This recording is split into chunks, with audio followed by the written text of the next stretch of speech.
Hey, what's up, guys? It's your boy, a pimp named Slickback, and today we're going to 100% complete and discuss anything and everything there is to do in GTA San Andreas, from missions to side missions to unmarked activities, fun facts, and everything in between. Now, the first thing I want to discuss isn't exactly some secret esoteric knowledge about San Andreas that nobody's ever heard, but I have beat the game multiple times and I have never heard of this until a few months ago. That being that there is a 20-minute intro movie that takes place right before the events of the game that was only available on the PS2 Special Edition, and I know at least 4 or 5 of you have never heard of this before. It starts with the main villain, Tenpenny and Pulaski, talking about a large fella that they have convinced to work with them and their concerns for an Officer Pendlebury that might blow their whole operation. Then we see some ballas chiefing on some of that OG Perp Nasty Kush, discussing a plan to take out one of Grove Street's family OG members, most likely talking about CJ's brother's suite. After that, it cuts to a scene of Ryder and Big Smoke, and Big Smoke is trying to convince Ryder to get into some shenanigans with him. And then it brings us to San Fierro, where someone we will meet later in the game named Mendez is beating some poor gang member, and then in walks Torino, another character we will meet later in the game, who is discussing having a buyer for an unknown product in Los Santos. Next, we see a scene with Big Smoke and CJ's brother's suite, and just like with Ryder, Smoke is trying to convince him to get into some shenanigans with him, but unlike Ryder, Sweet seems much more reluctant. And then in walks Jeffrey, aka OG Loke, to say a bunch of wannabe gangster nonsense. But I'm a gangster rapper. It's my calling, homie. Look, man, do whatever you want, but get the fuck out. Nah, man. Go be a gangster someplace else, baby. After that, we see our boy CJ in Liberty City, the main location from GTA 3 and 4, and he is clearly up to no good as he's trying to find an unlocked car until he eventually just steals one and then calls someone to discuss Sweet and how he made his life miserable as a kid and where he's going to drop off this stolen car. It then shows us another character we're going to meet later, Mr. Leone, discussing some shady casino business with Johnny. We also see Ken Rosenberg from Vice City struggling to fight his Coca-Cola addiction. Coke is for the weak. Coke is for the weak. I am strong. I am strong. And it brings us back to Tenpenny again, talking on the phone and threatening Officer Pendlebury, and he tells Pulaski to organize a hit squad to go after him, and then they get in the car and talk about picking up the kid, most likely referring to CJ. The next scene shows us the infamous Green Saber, which is the car that was spotted when CJ's mom was killed, and then we see Ken Rosenberg talking on the phone with Tommy Rossetti, who was the protagonist from GTA Vice City. We cut back to Liberty City to see CJ up to no good again, and some goons burying an unknown man named Mickey. Tenpenny and Pulaski pick up Officer Hernandez, and they try to corrupt him, which he is against, and promptly kick him out of the car. Ken Rosenberg starts working with Mr. Leone, and we see Tenpenny and Pulaski beating up Officer Pendlebury and forcing Hernandez to finish him off. And at the end, we see the Green Saber doing a drive-by on CJ's house, and Sweet and Kendall, who is CJ's sister, rush in to discover their mom has been murdered, and Sweet calls CJ to give him the bad news, thus bringing us up to speed to the beginning of the game. Now the game starts proper with our protagonist CJ coming home from Liberty City after getting that phone call from Sweet. He immediately gets picked up by Tenpenny, aka Samuel Jackson, and his sidekick Pulaski, and it's clear that they have some kind of history together, although we don't know exactly what that is, but we can assume that this isn't the first time CJ's had to deal with them. Welcome home, Carl. Glad to be back. You haven't forgotten about us, have you, boy? Hell no, Officer Tenpenny. I was just wondering what took y'all so long. Once they drop you off, they imply that they're going to frame you for the murder of Pendlebury, so you're basically forced to do their dirty work now. And according to the wiki, Tenpenny actually did have more lines as he's driving away, but you can't hear him since he's so far away, but it doesn't say what those lines were supposed to be, but I just assume he called you a little biatch or something. And then we get the iconic line that everyone knows so well. Say it with me now.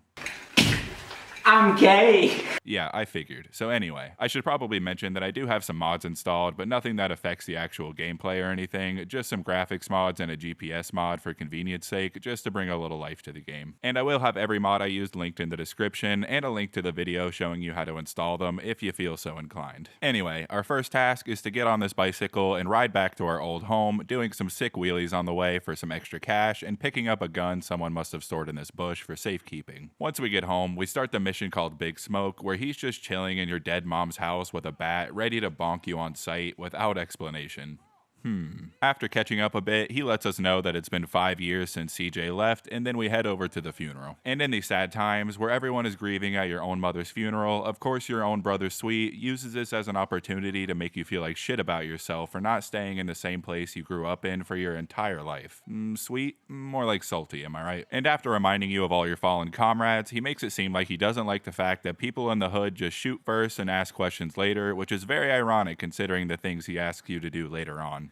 So me and the boys decide to take a quick stroll through the town on our bicycles, and we get shot at by some ballers on the way, but I still make a few $100 by doing some sick wheelies, but unfortunately, our crew thinks the only way to make money is to pop fools instead of popping wheelies. Except for Ryder. And fun fact, if you destroy the baller's car before they chase you down, it'll actually not show the part of the mission where Sweet splits from the gang. And if you decide to take a car instead of getting on the bike, the later cutscene will actually show CJ just standing next to everyone instead of being on a bike at the end of the mission. Ryder also tells CJ that he needs a haircut, even though he is as close to bald as he can get without actually being bald. After that, we unlock CJ's house, where we can go in and save the game and advance the time by 6 hours, and if you head upstairs, you can find a camera that actually does save pictures to your PC, and a place to change your clothes, which we have none yet. Although you can take CJ's clothes off if you really want to see his Twinkie physique. And if you use the console next to your TV, you can play this little arcade game. All you do is just use this ship to shoot other ships, and it's pretty simple, not much to it.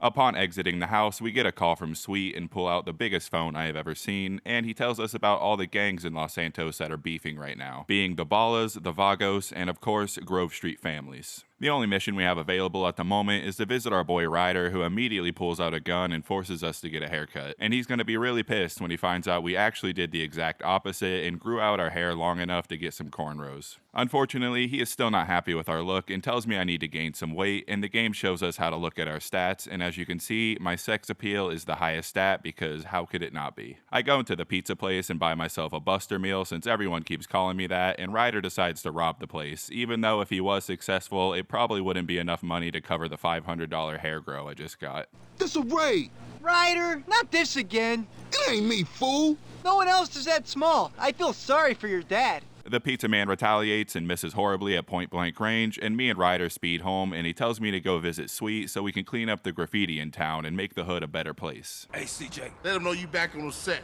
The Johnson brothers is rolling again. Take this paint and go hit shit up. Start with our own set first. Later on, we spread out, take the whole hood back. You already spreading out, fat man. Let's play.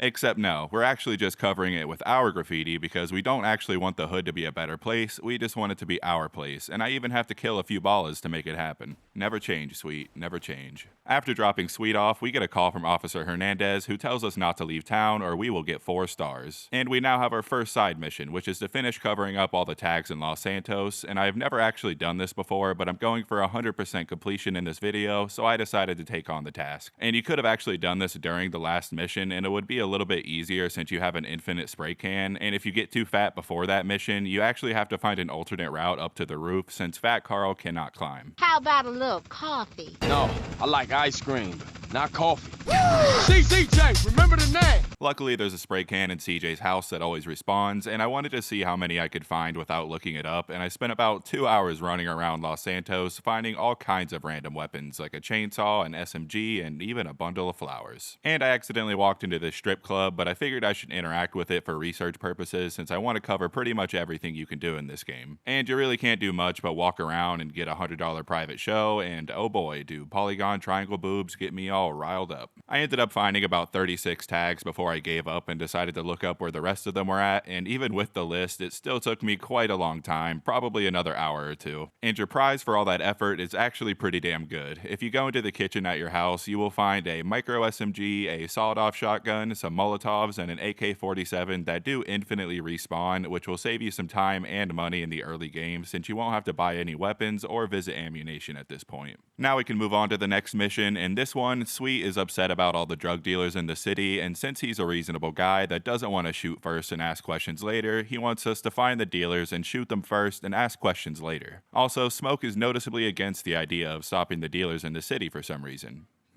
Yeah, but they down with us, man. All they down with is money. CJ, go down there and show these fools you mean business. These chumps from the ballers are sweating the homies. Go put pressure on them. Let's do it. We've been putting time in the hood, but we gotta get the homies back together. Like the old days. Yeah, you right. So you and Ryder gonna handle your business. Man, they're slang to their own mama. They don't care about nothing. You're naive, my friend. We gotta keep our focus. So on the way, CJ and Ryder discussed the legendary Big Bear and how he could help us take out the dealers, so we head to his place. Unfortunately, it turns out that the legendary Big Bear is now the infamous Little Bear, who is basically a slave to drugs and a servant to this guy who is obviously supplying him with the drugs, and making Little Bear make his toilet sparkle. Now go make that motherfucking toilet spark. No, man. So me and Ryder decide to cruise around the city looking for dealers, and I promptly put a hole in their chest with a shotgun. In the next mission, me and the boys decide we're a little hungry, and we all take a trip to Chick-fil-A real quick. And on the way, everyone discusses what happened to CJ and Sweet's mom and let us know that they saw a green Saber doing the work, which according to Big Smoke is about half of Los Santos. While ordering our food with the legendary Big Smoke order, I'll have 45 number 9. Number 9 extra large. A number 6 extra large with 45 extra large tip. A number 7 with extra number 9 tip. A 99 number 45s, one with extra large cheese. An extra large tip cheese soap. the Ballas come to seek revenge and try to do a drive-by on us, and we promptly return the favor. While doing so, we cause lots and lots of chaos, getting a 2-star wanted level and running over many civilians and cops on the way until me and my very inaccurate friends do enough damage to blow the car up. Noticeably, Smoke does not decide to participate in the shooting of the Ballas, and on the way to drop him off, he drops a quote on us saying, "Man, if you can eat your food while everybody else is losing theirs and blaming you straight, homie." Which I'm pretty sure he stole from Socrates. And then Big Smoke gives us some smoky smoke on smoke. Get yourself a little smoky smoke on smoke and relax, homie.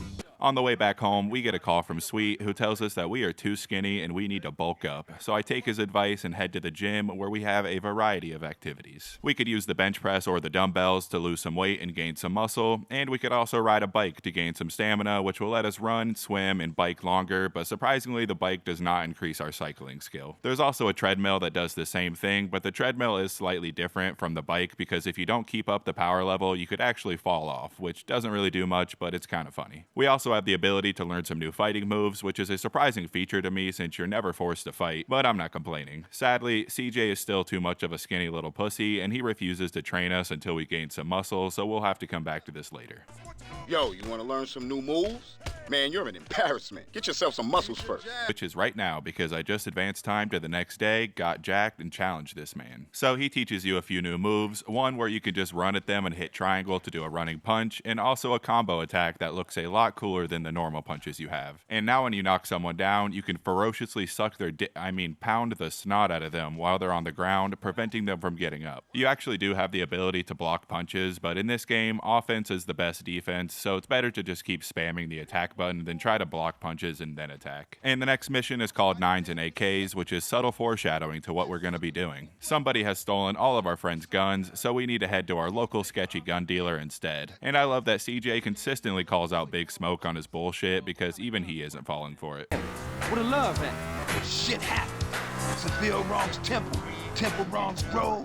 Bad blood leads to bad blood. If you read the book, that's the way of the world, baby. Yeah, but you know you gotta keep it real. I admire you, Carl. You're a leader, a visionary. Remember me when you get to the top. Let's give it a rest, Smoke. You full of shit. This mission is basically a gun tutorial with the classic shoot these bottles to learn how to shoot people, which is a surprisingly common way to teach players to shoot in video games. It also shows you that you can shoot cars' gas tanks to blow them up, but the target is about as big as a foreskin, so it's pretty difficult to do. It also shows us how to roll on the ground while crouched, and finishing this unlocks a permanent respawning pistol at Emmett's place, which is a little redundant since there's already a respawning pistol basically right next to CJ's house, but whatever. After finishing that mission, Sweet tells us that we need some colors to represent Grove Street because nothing says you're a tough gangster like coordinating color schemes with the homies. So we head to the store and pick out some clothes, which is a pretty tedious process because every time you pick something out, you have to watch CJ walk out and pose like he's on America's Next Top Gangster or something, and each time it takes about 10 seconds, but I assume this was due to the limited hardware at the time when they made this game, so I can't really knock it too much. After that, we get the option to do 2 different missions now, one with Sweet and one with Big Smoke. Smoke, and I decided to do the one with Sweet because it was closer. This mission is called Drive-By, which is subtle foreshadowing to what we're going to be doing. So surprisingly, this mission has us doing a drive-by on some ballas, and the one thing I really hate about this game is that you can only shoot left and right from your car, and you have to change the camera angle so you can't see what's in front of you whenever you're shooting, and it makes it really easy to crash into stuff. Something that the Definitive Edition actually changed for the better, which I also beat for this video for comparison's sake. Once you finish that, you get access to a mission for Sweet, Ryder, and Big Smoke, but I'm just going to stick with the Sweet missions for now until we're done with those for consistency. The next mission is called Sweet's Girl, and while he was laying down the pipe with some unlucky gal, he gets attacked by what looks like Grove Street members, which is very interesting, and he has us come to his rescue. So I grab a bike because it is much easier to kill people in a vehicle if you're on a motorcycle, since you can shoot from the front and you don't have to change the camera angles. I just drove up and down the street a few times, taking out our fellow Grove Street members, and sadly we have to leave the bike behind since you do have to take Sweet and his girl home. Now we have another mission for Sweet where we get introduced to one of the best characters in the game, your sister's boyfriend Caesar, and Sweet does not approve of him and says some pretty racist things, immediately followed by him saying he's not racist, which is another reason to not like Sweet. It just ain't right you seeing some cholo motherfucker. Oh, what? A no-good, narrow-minded hypocrite gangbanger telling me what is right and what is wrong? Let me guess, Sweet. Senseless killing right, but a boyfriend from the South Side wrong? Some things ain't just meant to happen. I mean, what if y'all have kids? Leroy Hernandez? That don't sound good, girl. His name ain't Hernandez. Well, Leroy Lopez or then. Lopez either, you racist fuck. That ain't how moms raised us. I ain't racist. I just know how they feel about you. And look at you. You dress like a hooker. Oh, and I guess you two would know what a hooker look like, huh? You say it like it's a bad thing. Shut up, Carl. And our first task is to go grab this lowrider, which also introduces us to the car customization in the game, which we do have a few options with. We could paint the car with pre-made designs, which do look pretty cool, or you could just do solid colors, including the interior and exterior. You can change the style of your wheels and add a new radio with bass boost, and here's a comparison between the default and the bass boosted. Yeah, your mustache tickles my nutsack, baby. You know that's fine with me. You said you wanna cover my face with love, so maybe I'll find out it's easy.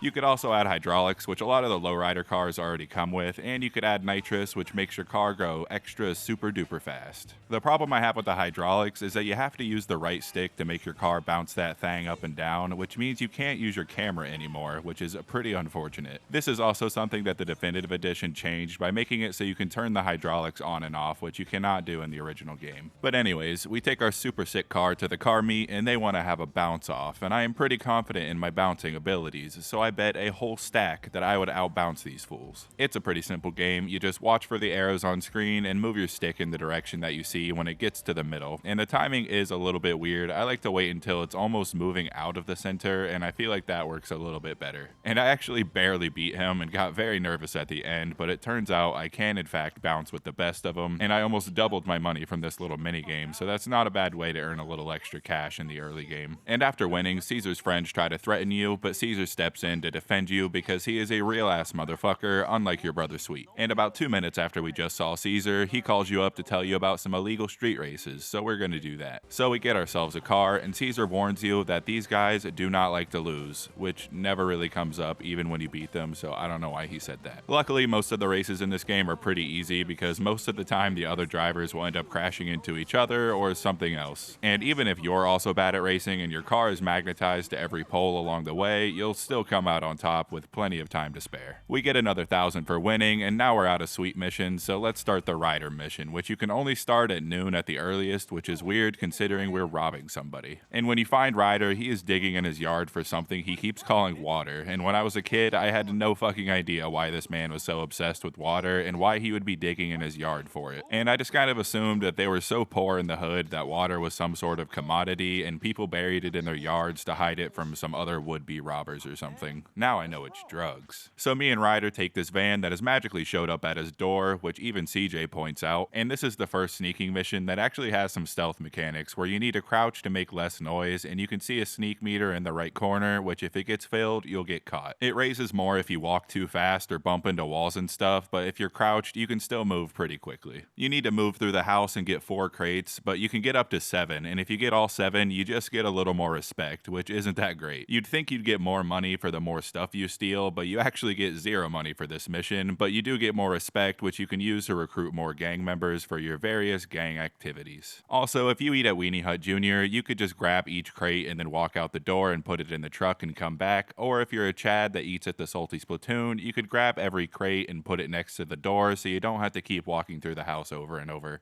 After you complete this mission, you unlock the ability to do home invasions, and to do that, you have to find one of the trucks you used with Ryder that are in specified spots, and you have to start it at nighttime by clicking the right stick. So let's do some home invasion missions, and if you steal up to $10,000 worth of stuff, you get a pretty sweet reward besides the money that I bet at least 7 of you didn't know about. So I grabbed a truck and found a house with a yellow marker at the door, and instead of crates, it's just a bunch of items that are worth stealing, like TVs and sound systems and stuff like that. So I tried to do the same thing I did with the crates by setting everything at the door, and I'm really not sure what happened here, but when I came back in to get more stuff, there was apparently a Grove Street Homeowners Association meeting happening, and they all just started shooting at me, even though this is like what we do.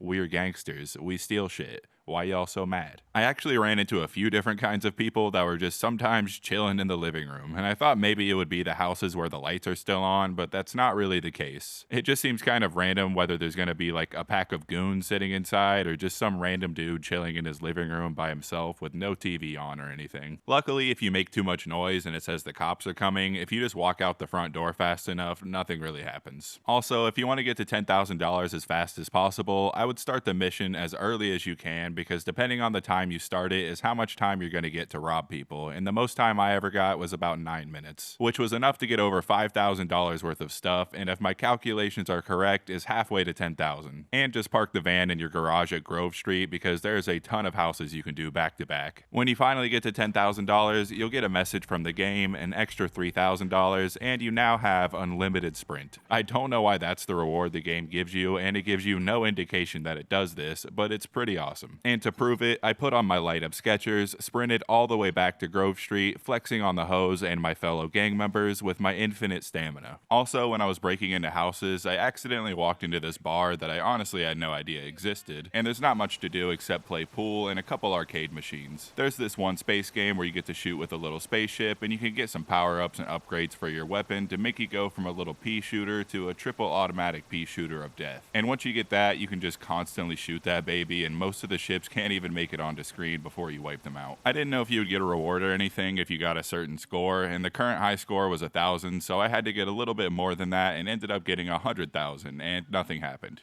Yay. And the other game threw me for a fucking loop, because like, what is this? Imagine somebody walking in on you and you tell them you're playing Grand Theft Auto San Andreas and you got some Kingdom Hearts looking minigame on screen. But in this one, you just fly your little bee up in the air and you're supposed to collect these flowers, but I didn't really care to beat the high score, so I just flew all the way to the top, and there's some spiky vines that stop you from progressing because, like I said, you're supposed to get those flowers, but I just offed myself instead. Alright, back to the Ryder missions. So we make our way over to his house where he is boiling some of that water, and I assume Officer Tenpenny, aka Dime, comes in and takes a little something something for himself, and then he tells us about a train that's coming into town that also has a little something something on it that we need to go acquire. That something is apparently some ammo, so we head over to the train and my driving gets critiqued. Not your shit. Don't give me a hard time about my driving. I ain't got the energy for it, man. Well, don't go roll the damn car over and blow us all up in flames then. Nah, I ain't rising to your shit, man. Good. Means you concentrate on the road then. Very fair, I say. And it looks like Tenpenny already told some rival gangs the same thing, probably hoping some of us would take each other out in the process and at least one of us would get the job done. Once we take everyone out, we board the train and I machine gun some packages at Ryder's head while all the mist boxes explode behind him. We escape the cops and head home with some cash and pride for a job well done. The next mission with Ryder is called Robbing Uncle Sam, and we find Ryder twacked out of his mind, coping about why he didn't pass high school. Yeah, CJ. Hey, CJ, tell me why I didn't finish high school. Because you've been dealing drugs, man, since the age of 10. No, that ain't it. Because you had put hands on that teacher for wearing baller colors. No, that ain't it either. It's 'cause I'm too intelligent for this shit, man. I am the real deal, fool. Oh, yeah. A genius. Oh, yeah. and comes up with the genius idea to go rob the literal army with one little 9mm and a pocket full of dreams. We head over to the base, take out a guard, open the gate, and take out a few more guys, and then we get to the fun part where we finally get to put our forklift certification to use and use one to carry all these crates into the truck and defend Ryder at the same time. This was another mission that I remember being really hard as a kid, but it was actually pretty easy. I don't know why, but Ryder barely took any damage, and I swear as a kid this place gets like swarmed with dudes like constantly, but maybe I'm just misremembering. After all that hard work, we take off and get chased by some more army guys, and what the fuck, Ryder? He just starts throwing all the loot we just got at the army guys instead of, I don't know, just shooting them with your gun. Like, what was the point of all that if you're just gonna toss all the goods 10 seconds after we got them, you fool? Anyway, we're done with the Ryder missions for now, so we can head over to Big Smoke's place. And I love that his initials on the minimap are BS, and I just find that hilarious whether it was intentional or not, but when we show up, your brother is there, and they're about to go to pick up a friend from prison, and of course, they have you drive since you're here. So we head on over and pick up our pal Jeffrey, aka OG Loke, who is a wannabe rapper who is totally gonna blow up one day and be the biggest thing you've ever seen, on God, no cap. And approximately 5 seconds out of prison, he wants us to go help him take out another fella who has apparently stolen his rhymes. But when we get there, it seems pretty obvious that they had a special relationship while they were in prison together, and he probably just doesn't want him to spill the beans. Freddy, I've come for you, you motherfucker! Hey, Lo, hold up. Jeffrey, you got the wrong idea, man. That was just a prison thing. I got plenty of muchachas on the outside. I don't need your scrawny ass. Man, ignore him. CJ, I don't know what he talking about. Hey, yo, give me back my rhymes, you thief. I'm gangster. You dropped the soap, sugar. I don't know nothing about any rhymes. When we show up, the dude immediately rides away on a motorcycle, so we chase him down, and I finally got to use some of those bullets I've been saving up. Although I think it was a scripted event, so I was probably just wasting all my bullets because I felt like I was unloading a million shots into this dude, or I'm just really bad. But eventually we take him out, and I take Jeffrey to get a job at the local burger joint. After that, we head back to Smoke's house for the next mission, and when we arrive, Tenpenny is at his place, which you might not think is weird since they're kind of forcing you to do stuff for them too, but they never actually show up at your place at any point in the game. Yet they are always hanging out at Smoke or Ryder's house for some reason, which is a little suspicious.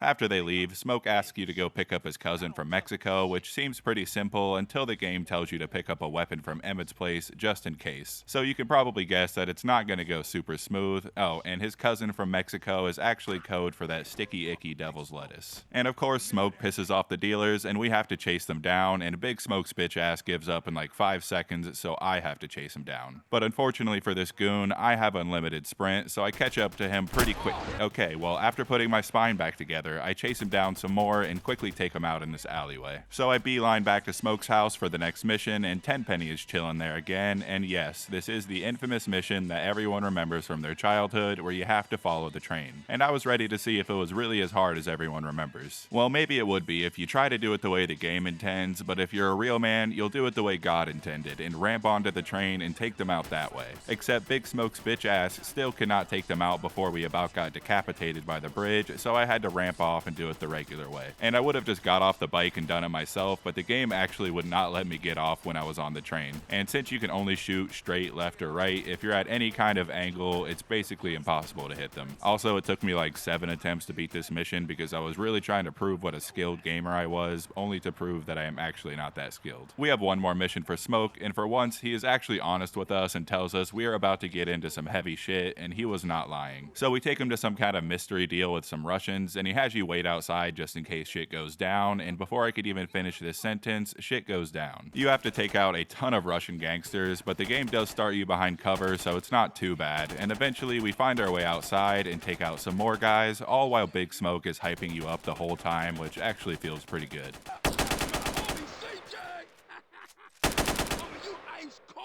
Thanks, Smoke. But that's not all, because now we have to hop onto a bike, and for once, somebody else is driving while you get to shoot, and you get chased by just an assload of people, and you have to be pretty diligent in taking them out, because if not, they will destroy your bike. And don't even bother shooting the truck, because you can't destroy it. This whole section actually lasts for a few minutes, and for some reason, Smoke just decides to stop in the middle of the street a couple times so you can shoot some dudes, even though you could have just drove past them. There's some pretty cool set pieces where you do some sick ramps with some explosions behind you until eventually eventually you shoot out this gate and make your great escape, and that's the end of the big smoke missions for now, and it was quite a fun way to finish it off, I say. Alright, now it's time to visit our pal Jeffrey to see if he's become a famous rapper since the last time we've seen him.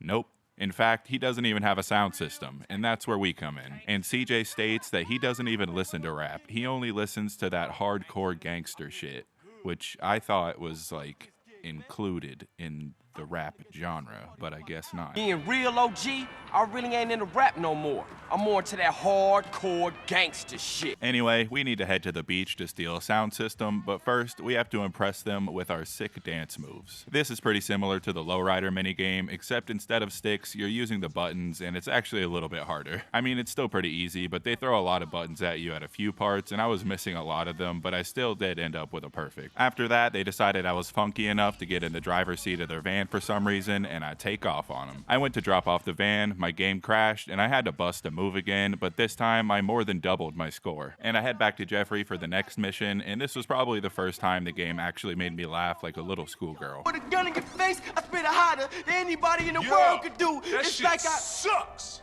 Damn.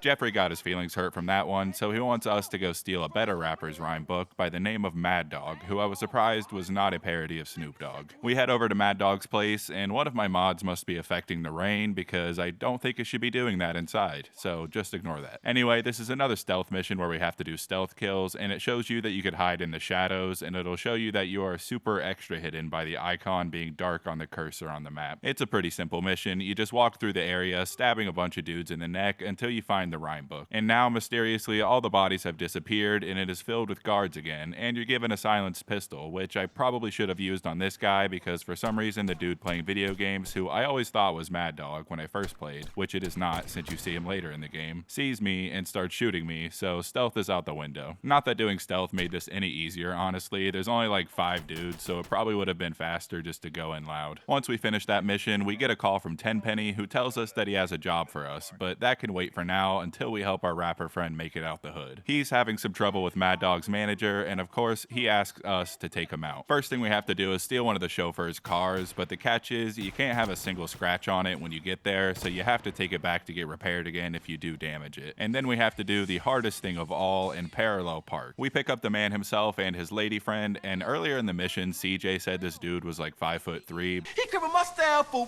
real. Heavy. Man, he 5'3". But he seems pretty average height to me. Then we kidnap them both and drive them off the pier into the ocean. And man, what a beautiful night to die. Why they can't both just swim out of the car even though the front door is open, I will never know. So we head back to see what Jeffrey's doing just as he's quitting his job at the burger place that he got about 2 days ago, and he wants to have a party to show off his new music. The game does tell you that you need to get a new haircut and clothes before you go to the party, but you don't actually have to do that, and I am plenty fresh already. We don't get much time to party anyway because soon some ballers roll up, and there is a lot of them. I actually almost died during this fight, probably because I just stood in one spot trying to take out as many as I could, but eventually I did run into some cover and some more ballers showed up on the bridge. And I shot them down, or they jumped to their death out of fear. It's kind of hard to tell, but more came down the alley and I failed miserably trying to kill them with my grenades. I think I actually killed one of my own guys in the process. So I just kept my distance and picked off the rest and then successfully killed the 2 of them hiding behind this wall with a grenade. And the day was saved, and we all casually walked back to the party like there aren't 30 lifeless bodies laying around. So now we can go see what Tenpenny wanted, and despite him literally calling us to meet him here, CJ acts surprised that they're there. And he basically tells us that he needs somebody dead. Doesn't really explain why, other than that he doesn't like them and they don't like him. So we go to pick up some Molotovs, head over to the house, kill some gangsters, and start tossing them through the windows. Once you get them all, you find out that there is a damsel in distress on the 2nd floor. So you go in there, find the fire extinguisher, find the girl, and put the flames out on the way out, and then she is so grateful to you that she becomes your girlfriend, even though you're the one that started the fire in the first place, but that's kind of a red flag to girls, so we won't mention that. After that mission, we get a call from Sweet, and there are some dealers at the park that need to be taken out, and obviously, Sweet wants to do his part in helping cleaning up the community. Just kidding, he has no desire to help you, and he specifically wants you you to do it by yourself so you can earn your stripes or whatever. Before we do that though, I figured that we should go over the whole dating process and see how that works since that's available now. All the girlfriends can only be picked up at certain times, and they'll either want to eat food, go dancing, or just drive around, and they'll all usually have their own likes and dislikes for each activity, and some even have unique activities for only them. They all usually provide some kind of benefit, whether it's unlocking clothing or access to their car, or things like not losing your weapons when you die or not losing your weapons when you get arrested and stuff like that. But we'll get more into that once we get farther into the game and unlock the other girlfriends. For now, I just keep taking Denise on dates over and over until she likes me enough to get her rewards. Denise in particular likes fast food restaurants and doing drive-bys apparently, because every time you drive by some ballas, she'll just start blasting out the window. You could also take her dancing, but this is by far the longest date and you get no extra points for doing this. But eventually she will like you enough that she'll invite you inside to gird your loins. How about a little coffee? What the fuck does that mean? And for all you loser virgins out there, this is what sex sounds like.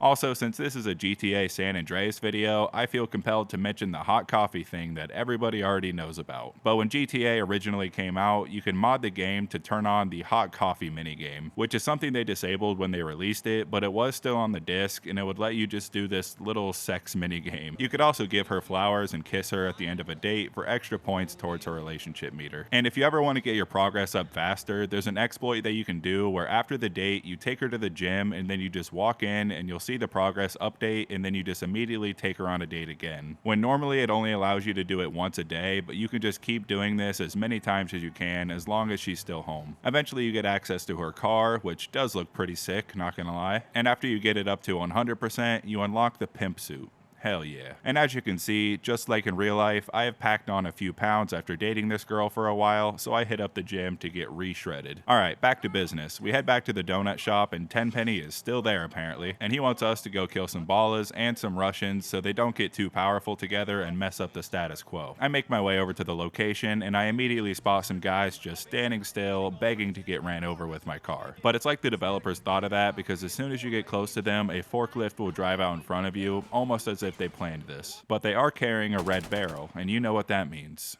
Shit. And times like this are when I miss the checkpoint system in the definitive edition. So I head back, take them out much more carefully this time, and you just slowly make your way through the building with a generous amount of body armor and health drops, and plenty of conveniently placed red barrels to take out all of your enemies. Eventually we find the man we're looking for and he takes off, and you can't really just chase after him because they placed a lot of enemies on the roofs and stuff to prevent you from doing that. Luckily for me, he kind of got glitched out and just started running circles in the area, and although my aim is dog shit and I couldn't get that many hits on him once he started running away, I was able to almost kill him. And the game does expect you to chase him on this motorcycle and destroy his car that way, but I was able to blow it up before he could even press the gas pedal. And that's the last Tenpenny mission for now, so let's go do Sweet's dirty work since he's too bitch made to do it himself. First he has you go to ammunition to get strapped up, but I have not had to buy a single bullet since doing the tags, and I'm not about to start now. I will buy some body armor though. This mission basically introduces the gang territory mechanic, where it puts different colored squares all over Los Santos to represent which gang currently holds that territory. And you can go into one of them and take out a few of the gang members and you'll start a gang war, which basically means you have to survive 3 waves of gangs attacking, and once you do, you now own that territory and Grove Street members will start walking around there, and you'll gain some respect and you can make some money from this dollar sign sitting outside your house. And that'll start building up more and more money the more territories you own. But at this point in the game, it's completely fucking pointless, because not too long after they introduce it, they completely take away your ability to do gang wars until the end of the game, and they reset all the progress you made up to that point. And I will eventually take over every territory in the game just for the sake of the video, but there's no reason to do it right now other than the mandatory one. After we finish that mission, we head back over to Sweets to see what he wants now, and he wants us to shoot up a funeral of one of the ballers we killed because sure, let's just rub some salt into the wounds, eh? So we head over to the funeral. The game tells us how to make our gang members that we recruited either follow us us or dismiss them. And just to show you how useful they are, here's one of them standing next to me getting his eardrums blown out while I do all the work and he just sniffs his gun. The main person we need to kill has some armor, so it does take a few extra shots to kill him, and the more you level up your gun skill with a specific weapon, the more stuff you can do with it. For example, with the SMG, since I had it leveled up pretty high, I could walk and shoot at the same time, which is actually very useful. Some guns will eventually let you shoot two of them at the same time, like with pistols, so that's pretty gangsta-licious. We start the mission called Reuniting the Families, and the homies are watching some Zorn together, as you do, and Sweet wants you to get rid of the pushers for good. And at least this man finally acknowledges all the stuff we've been doing for the hood, so he gets 1 point for that.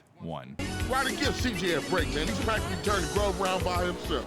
Doesn't take too long for shit to go sideways, and as Sweet is having a meeting with all the rival gang members, the police show up with a chopper and Ryder and Smoke ditch us. Then I have to go through the hotel and rescue Sweet, and there are SWAT guys everywhere. We do get this unique little animation where one of our members falls off the balcony and then just rolls over and dies. And another unique thing about this mission is if you have low health, you can go speak to this lady of the night and she can use her powers of sucking dick to heal you. Or you can just use one of these vending machines because everyone knows that an ice cold Sprite will heal you up in a jiffy. After running through the hotel and taking everyone out, we find Sweet and make our way to the roof and take out this helicopter and then get rescued by Smoke and Ryder. Then we get to cruise through the streets and Ryder gives us an AK to blast everyone with, and we have to take down a ton of cop cars and motorcycles. This would actually be a really fast way to level up your AK, but mine was already maxed out since I had an infinite one since basically the beginning of the game. There are some cool parts where the cops will jump onto your hood and just start punching you in the face. Very cool, very cool.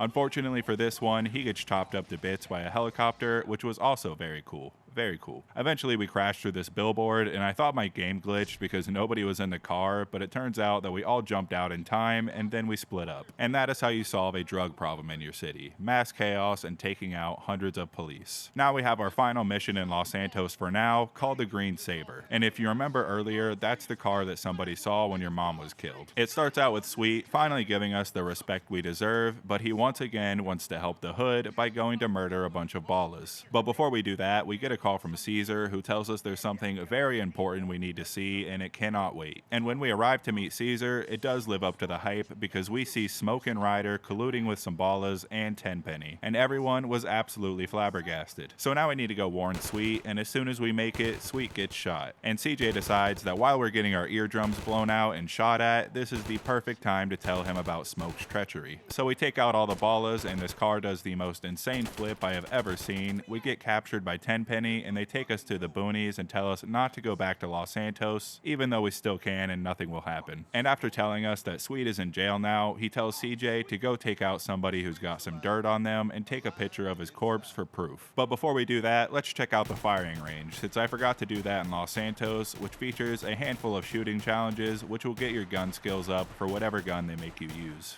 You're always facing off against two other opponents, so you have to finish before they do. In the first challenge, you simply have to hit all the targets, and there are 3 sets that get farther and farther away as you go. The second one is the same thing, except now the target is moving towards you, which makes it a little bit harder, and please don't roast me for my aiming because I am using a controller. And the third round has them moving side to side, and instead of everyone getting their own target, everyone gets the same one, and whoever gets the most targets wins. And as you can see by my score, it's not that difficult. Then you repeat all those challenges again, but with an Uzi and a shotgun. Before we continue the mission, there are a few other things I want to take care of in Los Santos, first being the stunt jumps. First, we need to get ourselves a motorcycle because they're really fast and a lot of the jumps basically require one. And I don't know why, but I could not find a motorcycle for the longest time, and when I finally got one, it was a police bike, which are very slow and yeah. So I just looked up where to get a good one and found one in this parking garage. So there's about 30 jumps scattered in this area, but there are 70 in total, but they're just in areas that I can't access yet. And it can be pretty fun to hit these ramps as fast as you can, but I cannot figure out why a lot of them have you smashing your fucking skull into the wall after you hit the ramp because there's literally nowhere else to go. Some of them are a lot cooler that have you ramping up onto the roof of a building or something like that and not snapping your neck for $500. Speaking of $500, each one of these give you $500. bucks, and that's about it. You don't get any other cool rewards like infinite guns at your home or infinite stamina. You pretty much just do it for the money and getting your motorcycle skill up, and the thrill of flying through the air on a motorcycle in super slow motion. One of my favorite ones was this one, and that's only because I got to take out a bunch of ballas like some human bowling pins.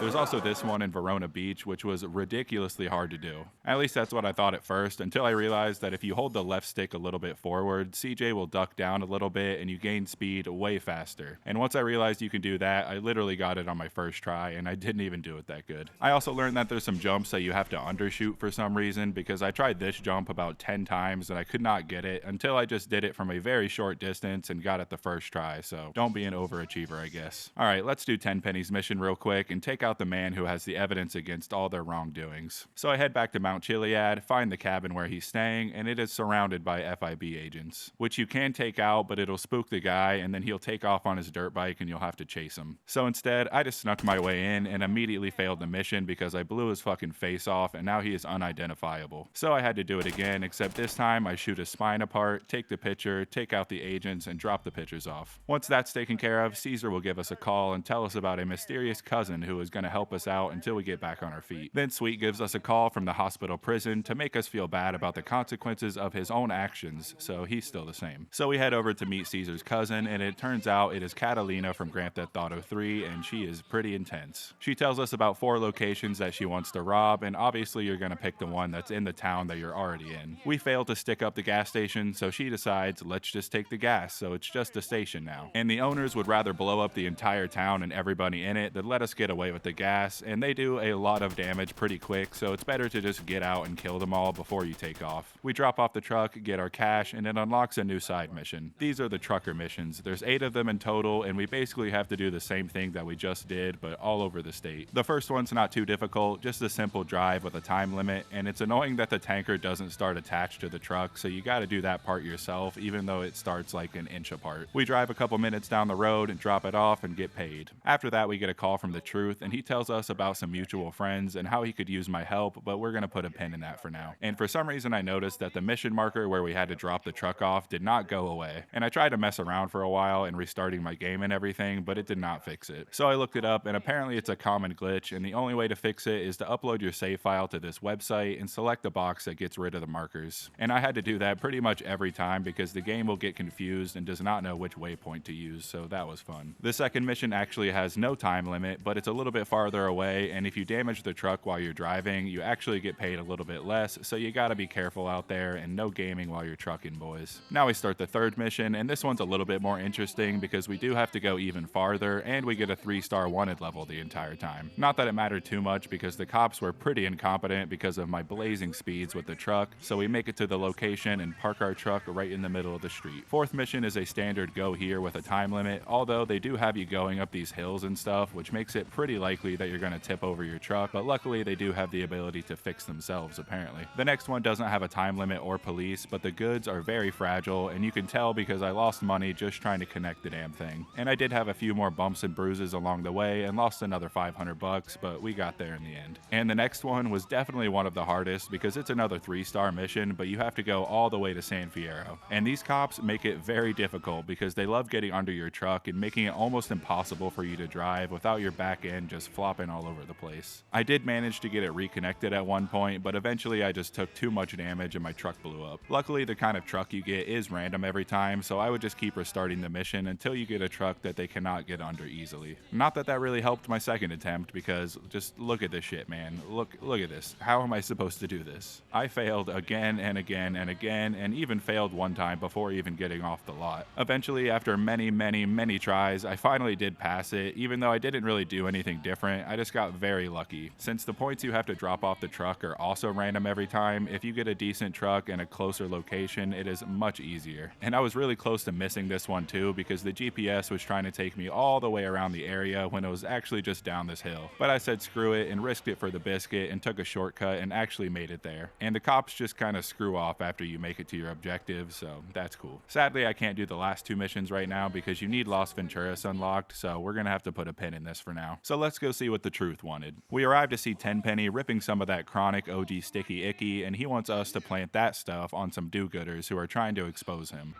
Now, Carl, I got a real do-gooder fucking with me, and I want you to take this evil green poison and drop it on him. So we head over to this farm, steal this combine, and the best part about this mission is just running people over with it and just absolutely misting them. They just turn into a bunch of bloody chunks and get blown out the back and leave a trail of red mist behind, and it's just very satisfying. After escaping the hillbillies, we drop off the combine, and Caesar gives us a call to tell us that shit is going down in Los Santos, and he has a bounty on his head now, so we tell him to come to our place to lay low for a while. So we meet up with Kendall and Caesar, and he's pretty upset and tells us about how Smoke is delivering some of that white powder across country, and Catalina gives us a call to remind us about the rest of the places we need to rob. So we head over to her place, and she doesn't seem to be home until CJ calls her a bitch, which summons her behind me. Damn, man. Shit. Now where's the stupid bitch? Here, cabrón. Who's the bitch now, eh? Oh, baby. I'm so sorry, baby. What was that? You so right. Please forgive me, baby.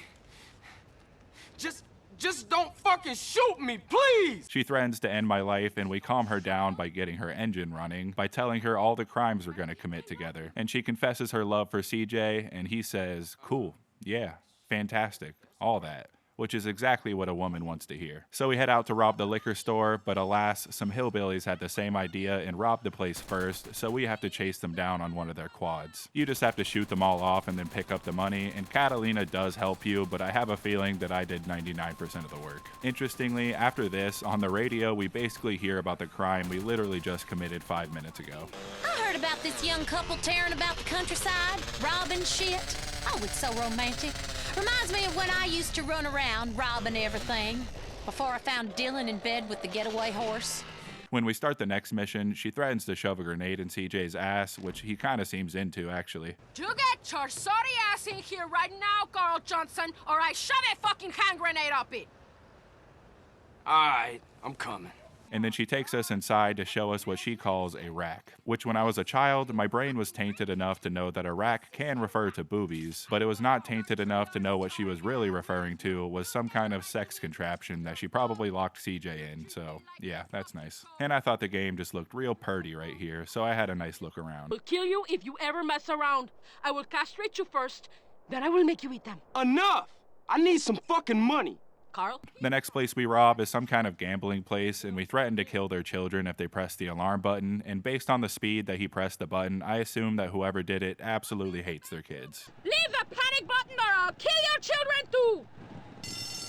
Then the game teaches us how to use C4 to blow up the door in the safe, and then we make our escape with a 4-star wanted level by driving to this pay and spray, which was pretty easy since now I am not driving a 2-ton truck with a trailer attached to it by a piece of gum. Caesar gives us a call to tell us about some racing we can do, but we're gonna put a pin in that because before we do our last robbery, I head back to that place we just robbed because it reminded me that we could actually gamble here. It's a horse racing game, and you just have to pick which horse you think is gonna win, and at first I thought you could only bet the set amount that's on screen, but after losing like 4 times in a row and almost all of my money, I realized that you can just keep adding to it if you keep pressing the button. So I pretty much bet every dollar I had left, and I swear on the great Zamboni, without save scumming or anything like that, I actually won the last race and ended up with over $150,000 and called it a day. So I head back to Catalina's to do the last robbery, and she dumps us for some reason, and we take our anger out on this small town bank where you're supposed to hold these people up, but I'm assuming you were supposed to be locked on and switch lock-ons, but I wasn't locked on, so they just didn't really seem to give a fuck that I was aiming a shotgun at their face and pulled the alarm. So we blow apart the ATM, grab the loot, and head out to make our escape, but not before one of the officers runs over their own, leaving him T-posing against the wall. There's a handful of police officers waiting for us, but we take them out pretty quickly. One of them even offs himself by jumping off the roof, and then we steal some police bikes and take off. We drop Catalina off at her house, and that ends the robbery missions. And now we can go do that race with Caesar, and I really like this mission because it introduces us to one of my other favorite characters, being Woozy. Oh hey look, it's Claude, from the 3rd entry in the critically acclaimed Grand Theft Auto series. This race is similar to any other race. As long as you drive decent, eventually all the other cars will just wreck into themselves and you'll get a pretty good lead ahead of them. At one point, I'm pretty sure they want you to ramp through this barn, but I was not about to risk my car flipping over and exploding on me, so I just took the puss boy way around. For winning, we get some money in Woozy's car, and I'm sure that will last for about 5 minutes, and we have to race Claude to win back the heart of our woman. But not really. We win the race and we win a deed to the garage in San Fierro. On the way to the garage, I get a call from Caesar about those packages he mentioned earlier being delivered for Big Smoke. These missions seem pretty random and you don't have to do them, but if you do, you just chase somebody down, smash their car a few times, and grab all the cash you can. And it says that you could try it every Monday through Friday, and Caesar will annoyingly call you about every day to tell you, but that's about all there is to those missions. I am also still absolutely buzzing from winning that money earlier, and there's another betting place in Los Santos, so I'm gonna go there and try my luck again. And surprisingly, once again, without save scumming, I hit it big on a $30,000 bet and left with over $500,000. How are these people still in business? So now we can start the next truth mission, where we were originally going to plant this green plant on somebody for 10 penny, but the feds show up, so unfortunately we have to burn it all to the ground. You get a flamethrower to do this, and if you stay next to it while it's burning, you'll actually get a little high, and the screen starts getting all wobbly and stuff, just like real life.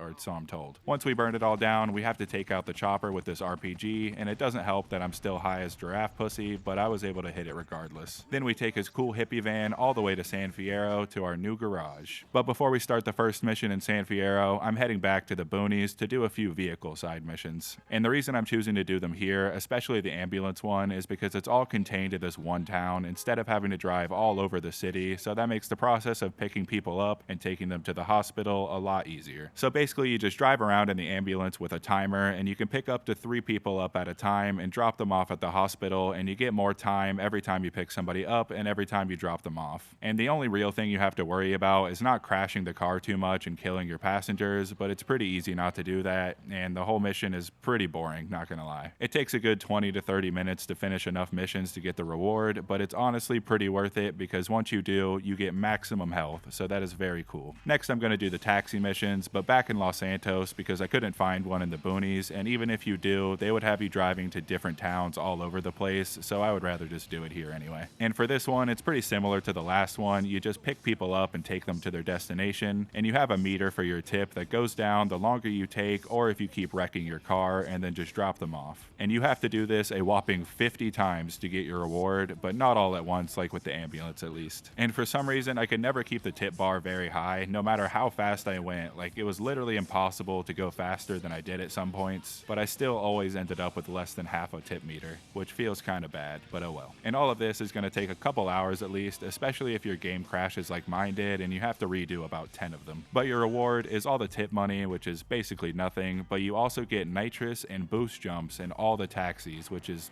pretty neat, I suppose. Look at me go.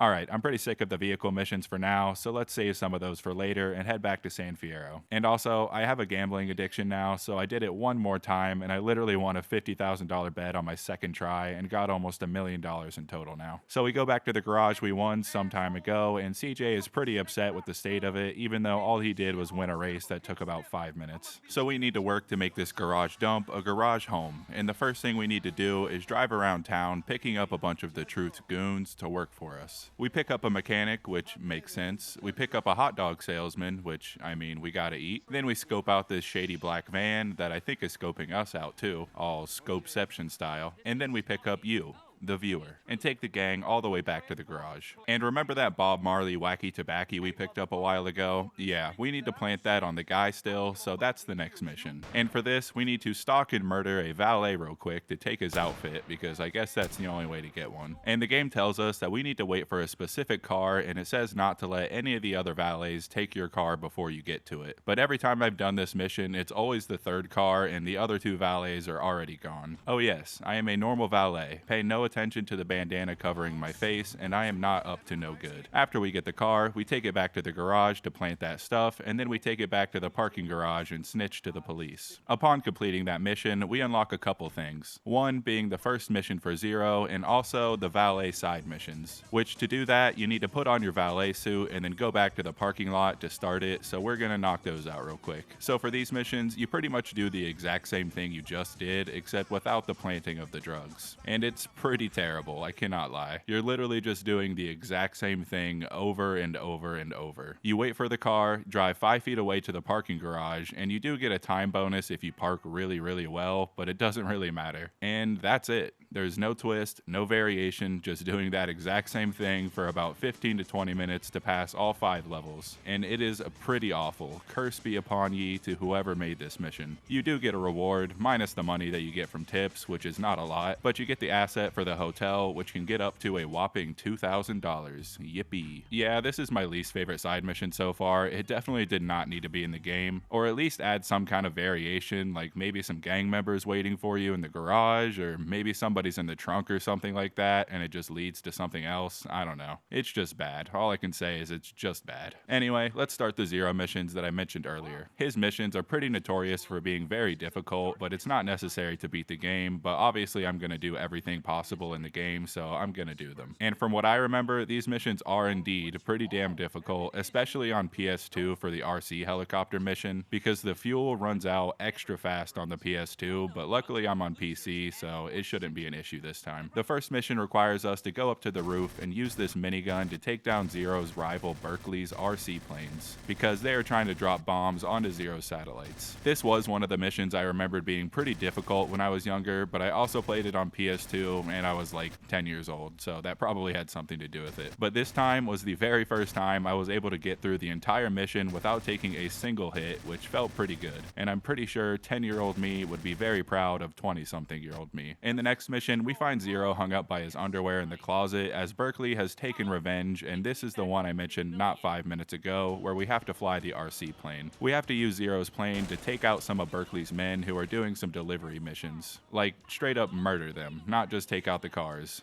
I'm thinking that Berkeley has some reasons to be tormenting this dude. Anyway, this was another mission that wasn't nearly as hard as I remember. I don't know if the spawn locations are random or something, or if I just got really lucky, but 3 of them basically spawned right next to each other. So it only took me about 30 seconds to get 3 out of 5 of them out of the way. And the bullets do seem to have some amount of tracking, so I feel like you don't have to be that accurate, and you'll be able to hit your target pretty easily. As long as you're not next to one of the cars as they explode, you should be fine. For the other 2 guys, I did have to fly across the city a little bit, but they were both pretty close to each other, and I still had half a tank of gas by the time I was done with both of them, which was plenty to make it all the way back to the roof without running out. The next mission is probably one of the most unique missions in the entire game, because you basically play on this small board game style field where you have to lead Zero's car to the other side by lifting obstacles, dropping bombs on the enemies, and making bridges. It's not too difficult, especially if you just focus on taking out the tanks first, because that's the biggest danger, because you have plenty of time to move everything out of the way. But it's still a fun little side mission that breaks up the pace of the stuff you're usually doing. And I'm very surprised that they didn't make this a side mission, like maybe with some new layouts and new enemies, like maybe some planes or something like that, because that actually might have been pretty fun, unlike the valet missions. And your reward for finishing all the Zero missions is another asset that goes up to $5,000. Woo-wee. Now we can head back to the main missions, and some construction workers think Kendall is a prostitute. So obviously our only course of action is to destroy their property, violently murder them all, and then specifically bury this one random guy in a ton of cement. So it is all but likely that he will stay alive for a few hours and slowly suffocate to death. What the actual fuck, CJ? A bit overkill, don't you think? After that, we get a call from Jethro, who criticizes our driving ability, for good reason, and tells us about the driving school that he suggests that we should attend. So we're gonna do that. Our first test is to do a burnout in a circle, and that was easy enough. The second test is having us drift around the corner without hitting any cones, and then perfectly aligning yourself with the middle cone, because they count the position that you end at, so if it's not perfect, then you're not going to get the gold. And I mean, you don't have to get the gold, but I'm going to get the gold because why not? And this literally took me like 20 tries. The third one, which probably should have been the second one, is just taking one corner and then having to park again to align with the cones, which I got in like 3 tries. The fourth test is running over some spike strips and then having to drift around a little bit until we get to our final position, which took me about 5 or 6 attempts. The fifth test just has us driving some laps between these cones, which I assume you have to do in under 35 seconds and not hit a single cone to get the gold, and I actually did this my first attempt because I am just that good. The sixth test just has us going around a few turns until we get to the end and have to drift around one big turn, and then make our way back and park the car in the perfect position, which took me about 7 or 8 tries. The seventh test, you need to parallel park by drifting between these 2 cars, and I swear to God, this one took me probably about 40 or 50 attempts. But I didn't spend as much time on it as you would think, since each attempt only takes about 5 seconds, but man, this one was hard to do. For the 8th test, we have to drive on 2 wheels far enough to reach the target, and this one's bullshit, and let me tell you why. Your car cannot take any damage, but the damage you take is so inconsistent, because it's like sometimes I will scrape the absolute shit out of my car and take like 3% damage, and then sometimes I'll only scrape it for a millisecond and take like 8% damage. And the time I actually did get it, I scraped the absolute fuck out of the car and it was still 0% damage. It took me about 20 or 30 tries to get this one, and I didn't even feel like I earned it when I finally got it, just because it was so inconsistent, but whatever, I'm taking the gold. The 9th test was surprisingly easy because when I recently just played the definitive edition, this one was the only one I could not get a gold on. But this time I was able to get it on like my 4th attempt, and all you gotta do is reverse and then whip your car around and then drive into the parking spot. The 10th test has you doing a pit maneuver, which seems pretty simple, but I still struggled with it for a bit for some reason, because you have to do it a very specific way and get their car to turn all the way around without damaging your car in the process, which took me about 15 to 20 attempts.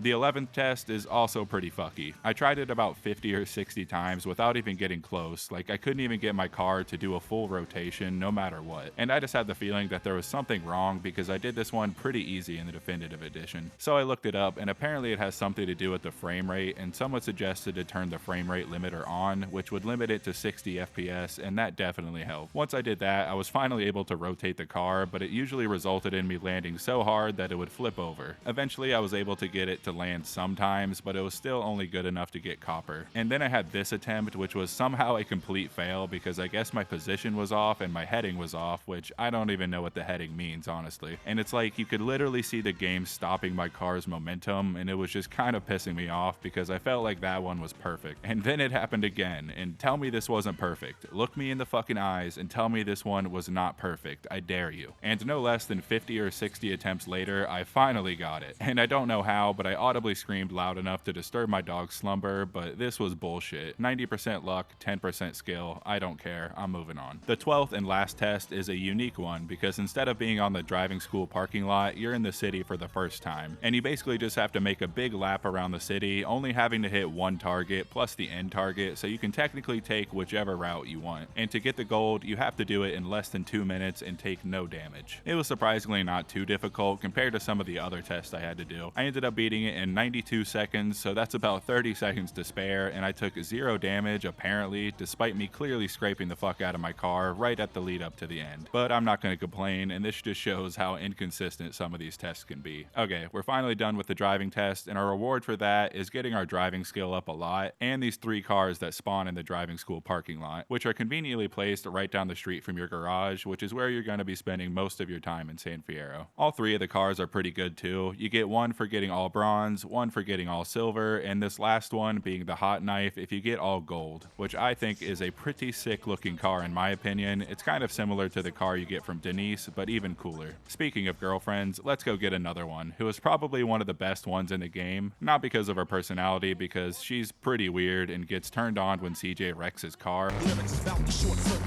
Oh yeah, wow. But the reward you get from her from just simply dating her is that you get to keep all of your weapons when you die from now on, which is like extremely useful. She likes dining at restaurants and dislikes when you drive fast, which is ironic since she likes it when you crash, and she mentions how necrophilia is a little bit too far for even her, which is a very weird thing to say. And her face is unfortunate. She also mentions that she hates OG Loke, but loves Mad Dog, so I wonder how she would feel about me breaking into his house, but we won't mention that. It takes about an hour and a half to finally unlock all her rewards, which is this car, which is meh, and the medic outfit, which is also meh. Now that we have another girlfriend at 100%, let's do the Caesar missions. So he calls you and tells you that he found some ballas that are about to deliver some yay, and we need to follow them to a meeting. So we meet up with him and make our way back to the boonies to take a picture of all the gang members we're gonna be working with soon. And why we don't just take them all out right here and now, I don't know, because we need more game. And I love that CJ acts like this was some crazy shit that just happened compared to all the other actual crazy shit that he's done throughout the game.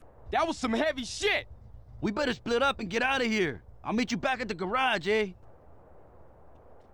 Hey, who's the gringo? Regardless, we head back for another Caesar mission, and our pal Woozy actually shows up this time. And this one is called Jizzy, which is just a funny name to me. So we use a microwave to print out all the photos of all the gang members we just took pictures of, and decide that Jizzy is our first target, so we head over to his club and beg to work for him. Jizzy has a problem because somebody has been messing with his hose, and we need to take care of it. First, we need to drop off his bottom bitch, and then we go take out his rival pimp by running him over about 15 times. And then we get to the real deal, which is killing a bunch of dudes that are beating up one of his hoes, as indicated by the hoe meter in the top right corner. And I think every game would be better with a hoe meter, in my opinion. We roll up on the competition, hit him with a nice RPG, and then we're on our way. But it's still not over yet, because apparently the hoe we dropped off at the beginning of the mission is trying to leave the game, and we just cannot have that. So we have to go kill the man trying to save her soul and his bodyguard, and if I was smarter, I probably would have repaired my car before getting here, because it is in pretty bad shape already. So instead of trying to do a drive-by and killing him with an SMG and probably getting my car blown up in the process, I just did it the pimp way and got out of my car and shot the bodyguard with an RPG, and then I chased the limo for a while until he wrecked into the stairs, and then I also got out and shot him with an RPG from a pretty long range, I could say. I was very impressed with myself. And that was the final task for this mission, and Jizzy lets us keep his pimp mobile, and we get a call from Woozy to come do some missions for him, and it unlocks the pimping missions, which we're gonna do real quick. To do this, you need to find a pimp car and start it like any other mission, and these are pretty similar to the taxi missions, except now you only have 2 clients that you're driving all over town, and they are having copious amounts of sex. You basically have 2 girls, you pick one up, drop her off with a client, pick the other one up, drop her off at her client, and then go back to the original one to pick her up and get a cut of the money, and just repeat that process. And every time you complete one of these, your pimping meter will go up, and I think every game should have a pimping meter in my opinion. I'm not sure what that stat does, to be honest. I couldn't really find a solid answer, but I do wish I would have put my pimp suit on for this mission. Anyways, it's pretty straightforward. If you get lucky like I did about halfway through the mission, they started getting very close to each other, so sometimes I was literally driving down the street for like 5 seconds back and forth, picking them up and dropping them off. And occasionally, you will get an unruly client who refuses to pay the money or is actively beating the dog shit out of one of your hoes, and you do what you do best and either run them over or politely remove their head from their shoulders. That's about all there is to it. It takes about 20 to 30 minutes depending on the locations the game gives you, and the reward you get is a few $1,000s, which is worthless, and now the prostitutes in the game will pay you. And if you're not a tainted degenerate like me and have no idea what that even means, you could actually pick up the prostitutes in this game by pulling up next to them and honking your horn, driving to a secluded area, and then watch them have a quick wrestling match in the car, which I assume is just too violent to show, which is why you only see the outside of the car, no matter how many times my 10-year-old self tried to angle the camera so I can see into the windows. Now that we became the best pimp in the city, let's head back to the second best pimp in the city to see what he wants now. And he's talking to Mendez, who is another one of our targets, and why we don't just pop them both right here and now, I will never know. And they're arguing about some deal they made and how the mathematics just aren't adding up and whatnot, until he gets a call that one of his shipments has been ambushed. So I skedaddle on over to the spot, and there's 4 bikers with some mysterious white substance on the back of their bikes, and we have to chase them down to collect the goods. If you make them wreck, they'll usually drop the stuff, and you can just run over it and pick it up. And I don't know if you can't kill them or destroy their bikes, because I was absolutely lighting this dude up and nothing was happening. But you can get close enough to their bike and just snatch it off the back real quick. I'm guessing if you did blow up the bike, you would lose the package, so I guess it's a good thing that I couldn't do that. The last 2 guys were pretty easy, just ram into them and take their packages, and then head back to Jizzy's place for a mission complete. We can immediately start the next mission, and we have yet another opportunity to waste these fools, but I guess we need to get closer to them by doing more missions for them. And apparently their buddy Mike is in trouble and has been kidnapped, so we have to figure out where he is by listening to the sounds around him before his phone dies. Luckily, I have the knowledge of beating this game like 4 times already, so I already know that he's at the airport, and you could just head straight there. And you'll actually get an achievement for doing that on some platforms. Once we arrive, we find our buddy in the back of this van, and we have to chase him down until his goons decide to get out of the car and let them take them out without too much resistance. And don't make the mistake of blowing up the van, because Mike is still in there and you will fail the mission like I have done before. After you retrieve Mike, you blow up the van, and you, Mendez, and Mike have to escape the cops to a pay and spray and then drop them back off at the club. That's all for the Jizzy missions for now, so let's go see what Woozy wants. The first thing we learned when we arrive from one of his friends is that Woozy is actually blind. Yeah, I couldn't figure that one out.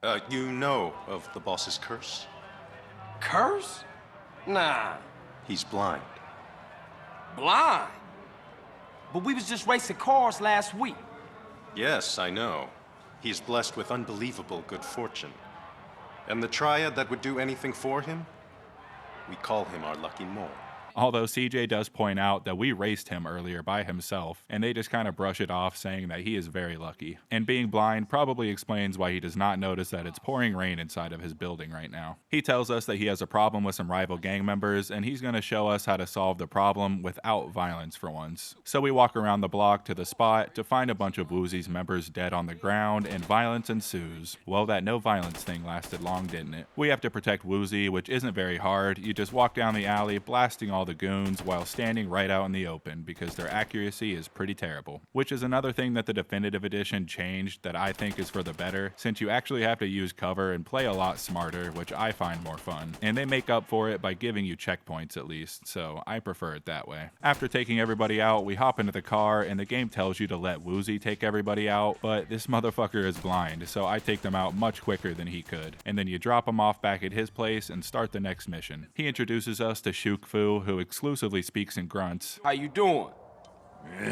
And Woozy explains that there's some rivals that are trying to move in on his territory and we need to pick up a package at the airport. So we head over to the airport and pick up this car and immediately get ambushed by the ops. Too bad their ambushing skills leave a lot to be desired because you can easily see this dude just waiting around the corner for me to drive past, so I just got out of my car and shot him in the face. After that, you have to drive across the city while being chased by some goons who are pretty easy to avoid. Drop off the car, mission complete, and we immediately start the next one. Woozy wants us to lure the ops out into a trap, and CJ suggests that we use a bait car to make them follow me while Mr. Mumble over here gets away in the real car. So we do exactly that, and on the way to the first point before they start following you, the game doesn't tell you this, but you cannot get the cops on you or get out of your car because it'll blow your cover, so don't do that. When you get to the second location, you'll get chased by some dudes on a motorcycle who are shooting at your car, and you can't take too much damage to the point where they can see in your windows because that will also blow your cover. But they follow you pretty closely, so if you just drive close to a mountain or a car or something, it'll usually make them wreck, and it's pretty safe after that. You get to the end point and they'll notice that you are not in fact a old Chinese man, so they head back to Chinatown, and so do we to start the next mission. Except we don't, because if your lung capacity isn't high enough, you can't start the mission, and you actually get a unique cutscene, which is of you and Woozy just chilling, kicking back, and playing some video games, and he is actually beating you somehow. So let's find some water and spend the next 15 minutes to get our lung capacity up.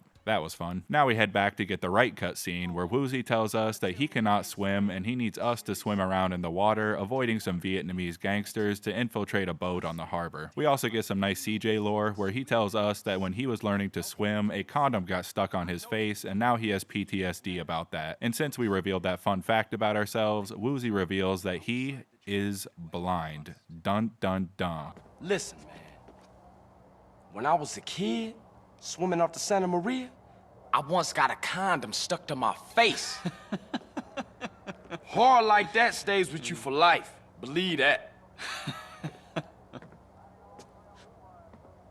I have a confession to make. I'm blind. No shit. We head out to plant the bug on the boat that's being patrolled by some goons, which is why we needed our lung capacity up, because the only way to stay stealthy is by swimming underwater. You basically need to make it to the boat without being spotted by the patrol boats, so you need to keep swimming underwater every time you get spotted to avoid detection. And the one thing I hate about this mission is how the boats clearly follow you around despite apparently not knowing you're in the water. They also usually mistake you for a seal or something because there are obviously African American seals swimming around the ocean. There is an oyster under the boat, which is one of the collectibles you need to get to 100% the game, so I guess I'll get that. 49 left to go. Once we make our way on the boat, we need to sneak through, taking out a handful of guards, and if you brought a silenced pistol like I did, it is much easier, because you can just one-shot them in the head and take them out. There's only about 4 or 5 of them, and the last one is optional because you just need to plant the bug and then escape, but I wanted to explore the rest of the boat to see if there was anything interesting. There wasn't. And look how much these boats track you. I was not lying. Like, what the hell? Now you just swim your way back, having to do the same thing you just did to get here, make it to the red marker, and mission complete. We have one more mission for Woozy, and when we get there, he says this is the big one. He wants us to go take out a bunch of ops and has us get in the chopper with a minigun and assist them by shooting a bunch of people on the boat. And I hope you didn't spend too much money on guns before this mission because you will lose them all. Because it's scripted that your helicopter will go down, as you can tell by how I unload loaded about 100,000 rounds into this dude's chest and he still did not die. After you crash, you lose all your weapons and have to swim up onto the boat and do a mission pretty similar to the one we just did. You do your best sneaking through the boat, taking out as many people as you can with your knife, but I got caught pretty quick and just started blasting fools. There is a good amount of enemies, but as long as you don't rush through, you'll probably be fine. But don't take this obvious shortcut they put, because they'll throw a grenade at you and it will kill one of the hostages and fail the mission for you, so that was nice. So I did it all again, took the normal route, took a grenade to the face, and saved the prisoners. Hey, is that Gilbert Godfrey? After that, the prisoners will warn you about a man called Snakehead who's chilling on the top deck with a samurai sword and 0 snakes on his head, actually. Upon arriving, he has enough honor to toss you a samurai sword so you can duel in an epic showdown. Just kidding, because you chop his head off in one hit, which I feel like was kind of a missed opportunity because you could have had a really cool sword boss fight since the game already does have blocking mechanics, but oh well. After defeating him, we escape on a boat and that completes the woozy missions for now, so let's go see what Caesar is up to. Actually, before that, there's another girlfriend in San Fierro that I might as well do real quick, and she's at the driving school, but she only likes men who have a lot of fat, so we have to go hit up the burger joint. After we packed on a few pounds, we head back to find her again, and now she finds our pudginess suitable, and once we start dating her, we immediately unlock her pay and spray, which works like all the other ones, except this one is free. For her dates, she likes driving fast, going to bars and dancing, and dislikes driving around Queens and Chinatown. So after doing a bunch of normal dates with her for about 15 to 20 minutes like I always do, I was actually shocked when I picked her up on a date once and she insisted on driving herself. And she actually will, so all you have to do is just sit in the car and she'll drive around town, which is pretty nice change of pace. And a nice touch for a girlfriend who is obviously very into cars since that's all she really talks about and you literally found her at the driving school. Upon maxing out her relationship meter, you'll get her monster truck, which is one of the cooler cars you get from dating, and you get this racing suit, which is also pretty cool. An interesting thing about the monster truck is that instead of a handbrake, you get a 4-wheel drive option, which is good for going up hills and just drifting around like crazy through the streets. But it also makes the car very hard to control, but it's still useful for mountains and stuff like that. Alright, now we can go see what Caesar wanted for real this time. And it's actually a mission for Jizzy, and he wants us to go meet one of his friends. And upon arrival, it turns out that it is Mendez, and he seems to know what we've been up to, because he pops out from the backseat, threatening our life, and asks us who we've been working for. But it turns out he was just playing a little prank on us, like an absolute silly guy. Emily, you snake! You think you can fucking bullshit me and fuck me over? I know your fucking game, that's it.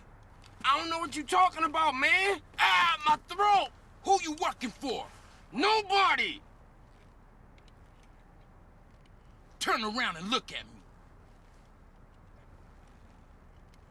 Man, I'm just trying to make some money. Keep my mouth shut, I swear, man.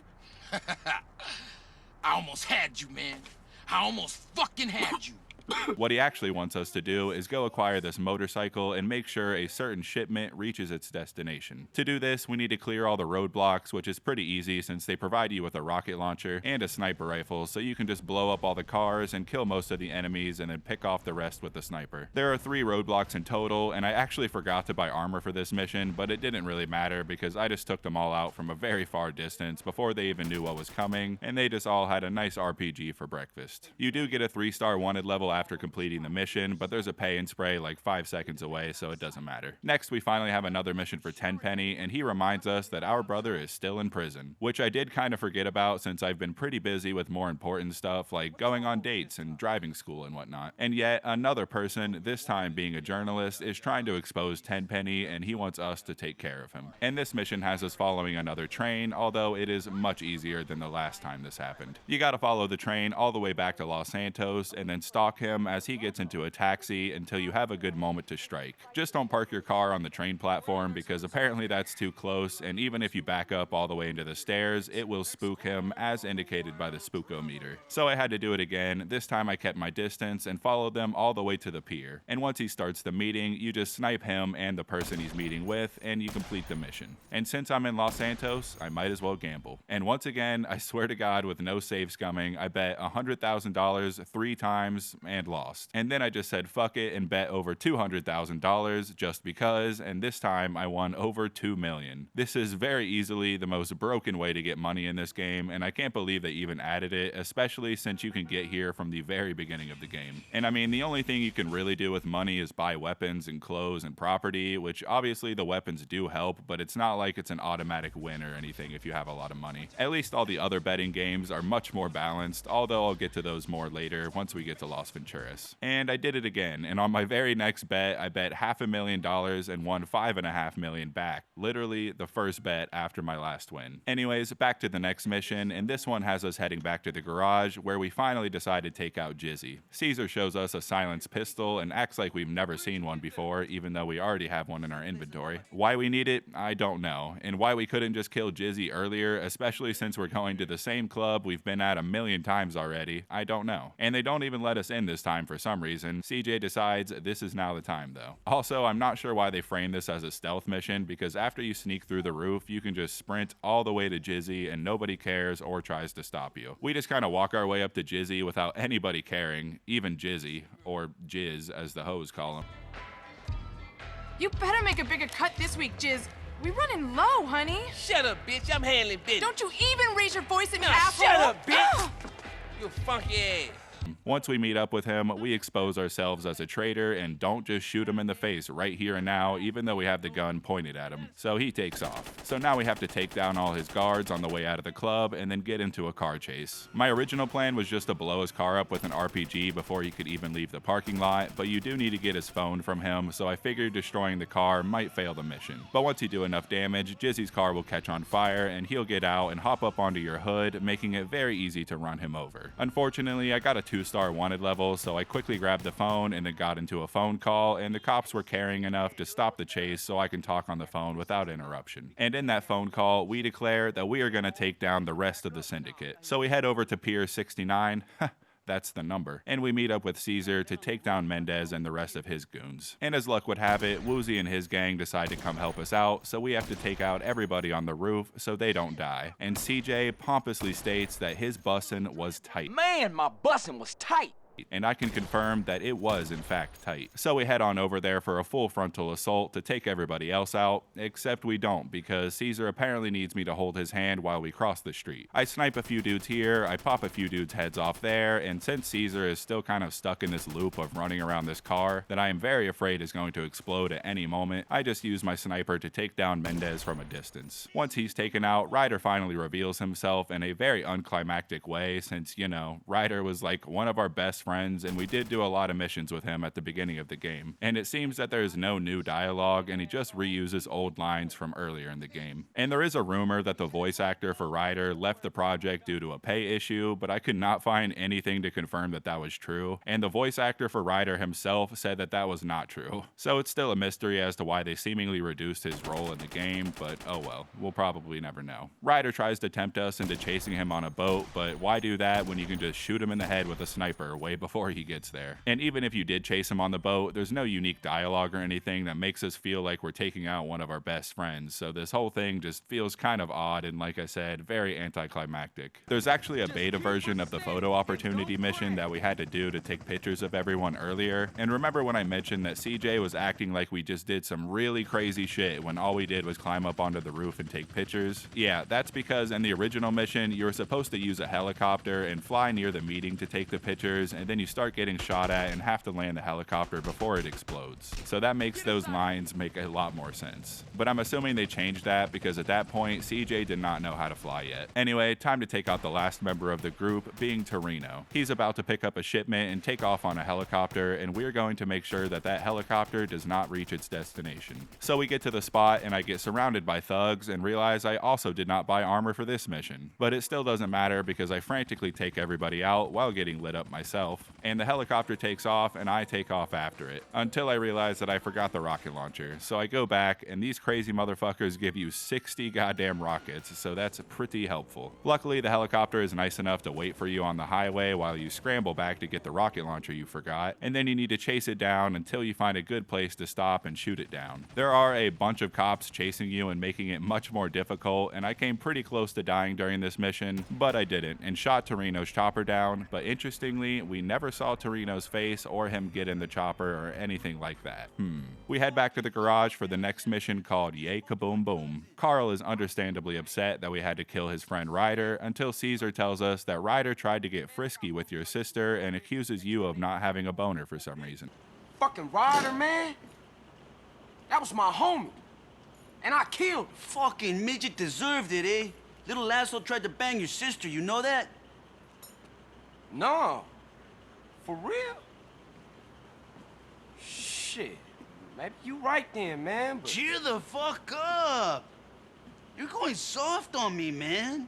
And Woozy sets up a car that's rigged to explode so we can go take down Smoke's crack factory. We pick up the car, make it to the gate, and take out a handful of guys, and annoyingly get the cops on us, so we have to deal with that too. I drive the car through the factory, take out a bunch of workers, even though I actually did not have to, but I didn't realize that until about halfway through mowing them down. Sorry dudes, should not be making crack, I guess. Park the car, set off the timer, take out some more guys as we make our escape, and head out the front gate. Except, oh no, they closed it on us, but conveniently they left a car right here with a conveniently placed ramp so we can get out. Except I totally did not make this jump, and the game kind of just puts me where I needed to be anyway. So I head back to the garage for a job well done. After that, we get a call from a mysterious stranger using some voice modulator and wants us to meet him out at his ranch.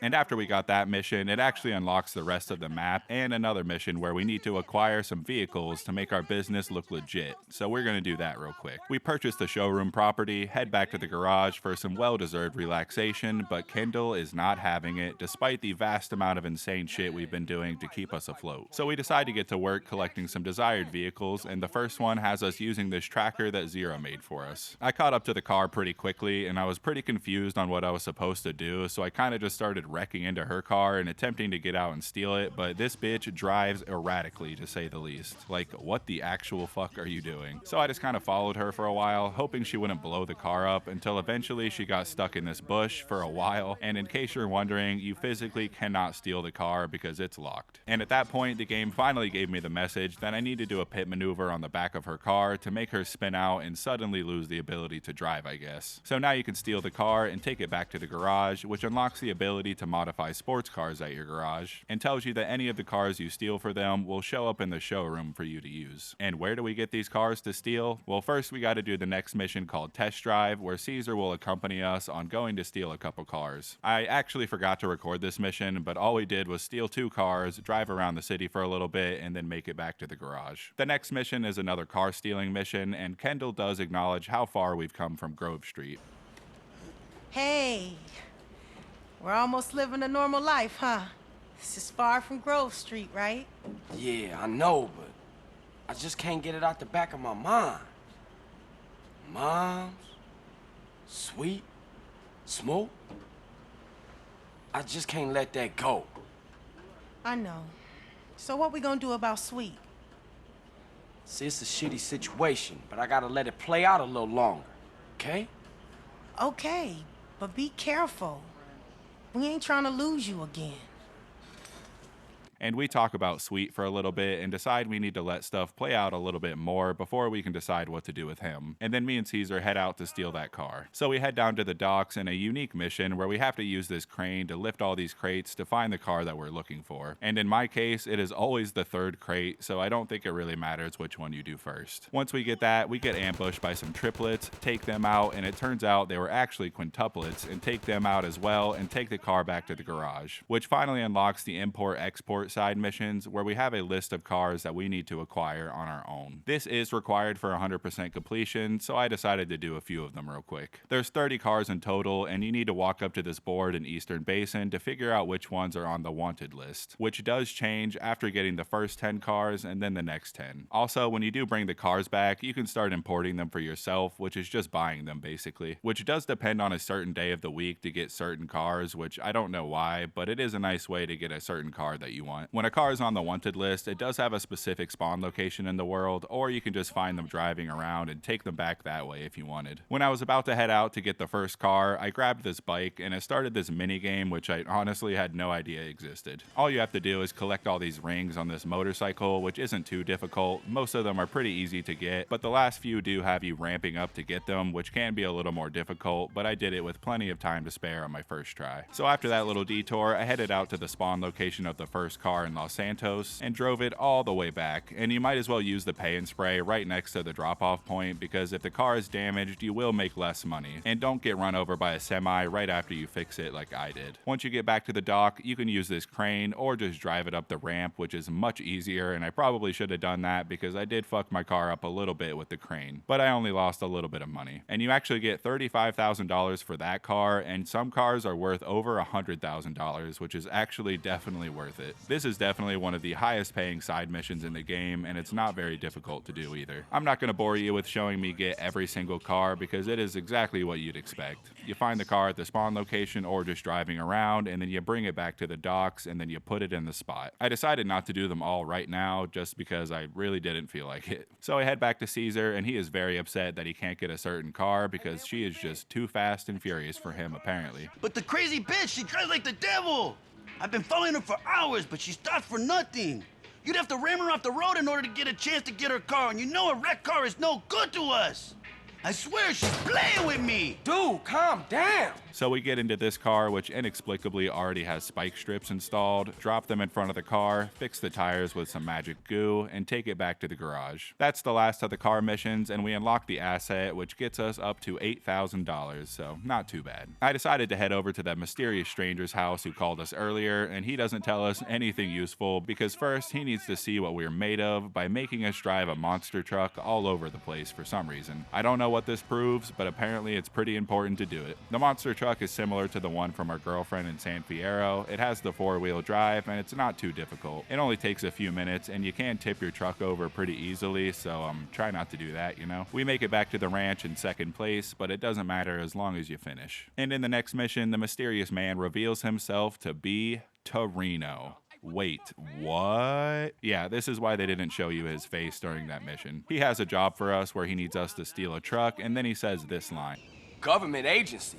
Kids like you expect heroes.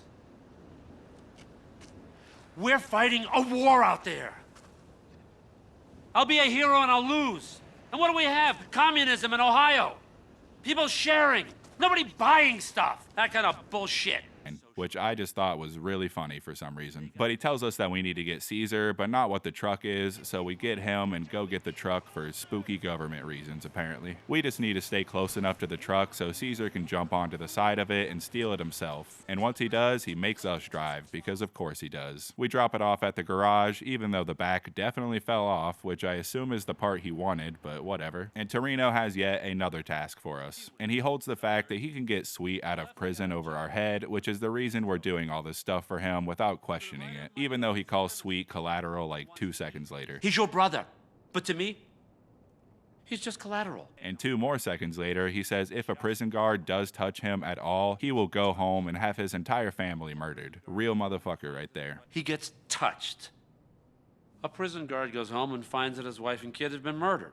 Everything's under control. So he has us take this dune buggy out to the desert. We don't know why yet, but when we arrive, he tells us via speaker to grab another vehicle and get to the drop point with a beacon. And there's an RPG waiting for us, so I assume we are going to get into some heavy shit. So we get to the drop-off spot, grab the package, and the cops are just being absolutely brutal. It doesn't help that this buggy slips and slides like crazy. And then we gotta use that RPG to take out a bunch of helicopters to protect this other helicopter, which was actually kind of difficult, but if you aim at their propellers, it makes it a lot easier. Once we're done with that, we go to a different location, drop off the buggy, and mission complete. Now we could head back to Torino to continue being his little bitch, and he still refuses to free our brother, and his next task is for us to go to the airstrip and buy the property. This is easily one of my favorite main properties that you own, because what dude does not want to own an airstrip? Also, Jethro gives us a call and tells us about some illegal street races that we can do now, but we're gonna put a pin in that because we just unlocked flight school, baby. Flight school is something you you have to do anyway to continue the story, and you don't have to get gold and everything, but I'm gonna do it anyway for the neat rewards. First thing I noticed, and that you'll probably notice too, is that my propellers are absolutely fucked. Most likely one of my mods, so I downloaded a better propeller mod to see if that would fix it, and it didn't.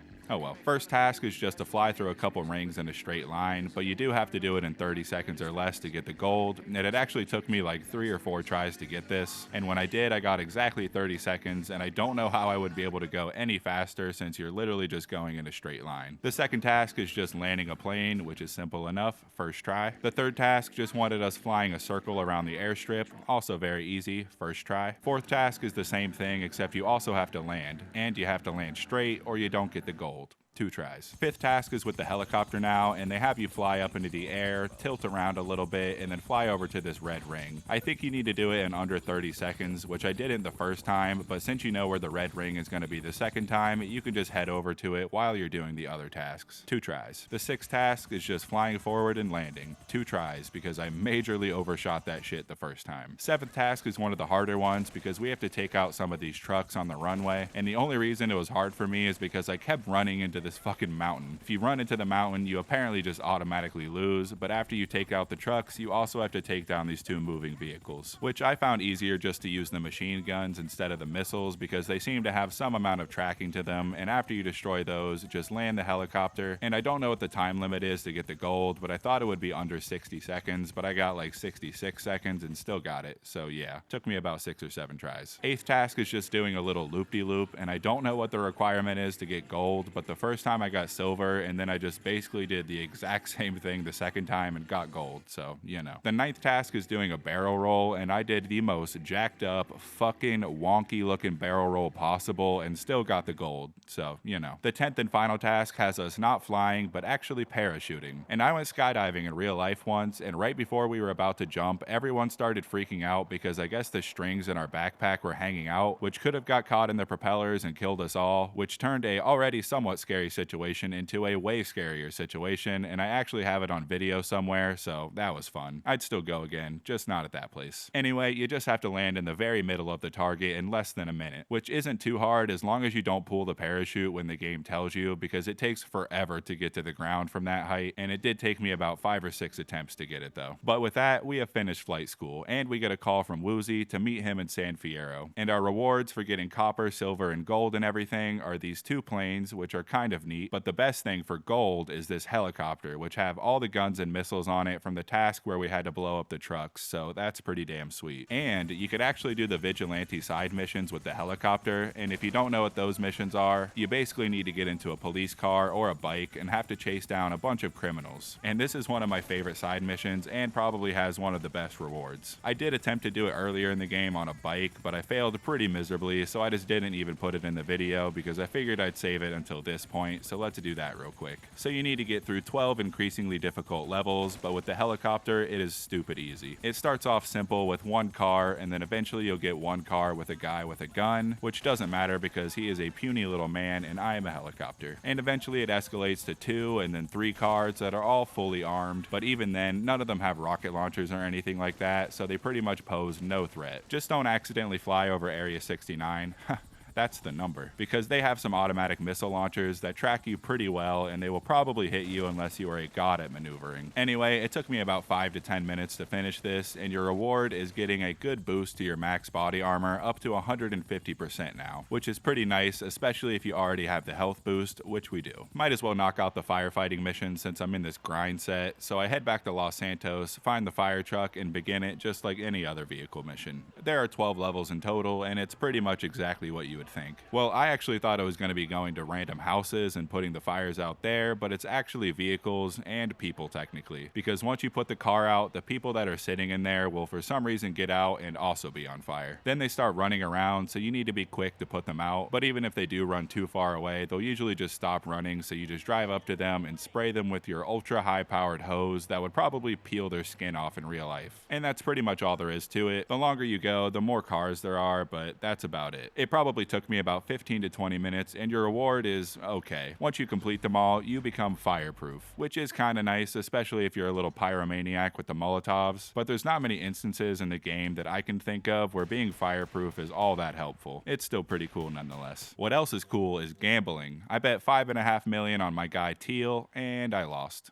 Shit. Fuck it. I bet every dollar I had left, besides like 4, so I can get me a nice little sandwich afterwards if I lose. And I won't tell anyone if I won the lottery, but there will be signs. While I'm close, I might as well finish those last 2 trucker missions from earlier. The next one has no police involved, but it's a very fragile cargo mission, and it gives you about 10 minutes to deliver it, so it's probably going to be a long haul. So you need to be very, very careful. Well, that's not a good start. I tried it again, and it wasn't too difficult. The time they give you is actually pretty generous because I did it in about half the time while also driving very, very slow and not getting a single scratch on her this time. And for the last mission, it does not have 3 stars, but 4. And as you can guess, it is pretty difficult. The cops are very aggressive, and I almost immediately lost my cargo in the ocean, but I somehow managed to get it unstuck after fiddling around for about 20 to 30 seconds. And then I hauled ass all the way to the location and actually made it about 20 feet away. Unfortunately, I took a wrong turn and ended up at a dead end, and then my truck exploded. It only hurts a lot. I tried it again and unfortunately got a truck with an open bottom, which like I said earlier makes it much more difficult because the police can get under your truck and it can make it really easy for your back to flip and fall off. And yet somehow I was actually able to complete it this time despite the location also being much further than the last one. I did find that when you have a police car coming head on at you, to just kind of play chicken with them and then turn at the last second, because then they will also probably turn at the last second in the other direction. And when they're trying to get next to you, I usually just slam my brakes and try to get around them that way, because it's really not worth trying to ram into them because that'll damage your truck and make you more likely to tip over or explode at one point. Regardless, I made it, got out of the truck, it looked like my game froze and I cried a little bit, but then it loaded the cutscene that shows you that you unlocked a new asset which gets up to a whopping $2,000. Hip hip hooray. You can keep doing these missions if you want, and it says it will vary in difficulty and rewards, but I do not know why you would want to do that. Alright, we had enough fun with the side missions, so let's head back to Torino and continue the main ones. And now it's time to put your flying skills to the test. And after Torino pulls a super funny prank on us by pretending like he's gonna murder us, he needs us to fly a plane very, very low to the ground, like really low. This mission was actually pretty difficult because I'm not the best at flying, and you basically need to stay low enough to the ground to not get detected by the radar and maneuver around any obstacles that are in your way. Once we make it back to the airstrip, we immediately get ambushed by a squad of SUVs and a plane loading up some mysterious crates. And according to Torino, this is apparently for the fate of Latin America and all the Middle East itself. Now, yeah, it's a dirty job, but somebody's got to do it.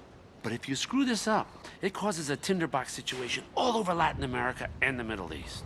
And upon entering the plane, we need to take out some government agents by planting an explosive on the plane, in Minecraft. So we take off on our motorcycle, dodging a bunch of barrels all Donkey Kong style, get on board, and then we have to take them all out before we plant the explosives. There's constantly barrels falling down the middle, and the game does warn you to not fire your weapon because it will cause an explosion. So instead, I bust out Old Reliable and start slicing up people as a samurai cowboy gangster. This game can be pretty sweet sometimes. Or you can just stand to the side and watch the barrels flatten them a few times, which is always an option. Once you take everyone out, especially the guy with the parachute, because you're gonna need that, you plant the satchel charge and hop out the back while you watch it explode from behind, because cool guys, in fact, do not look at explosions. Back to the airstrip for one of my favorite missions in the game, since it has easily one of the best rewards in any GTA game and just video games in general. And that mission's called The Black Project. Our buddy The Truth pops up behind us out of nowhere after not seeing him for a very long time, and being his usual wacky self, he takes us to Area 69.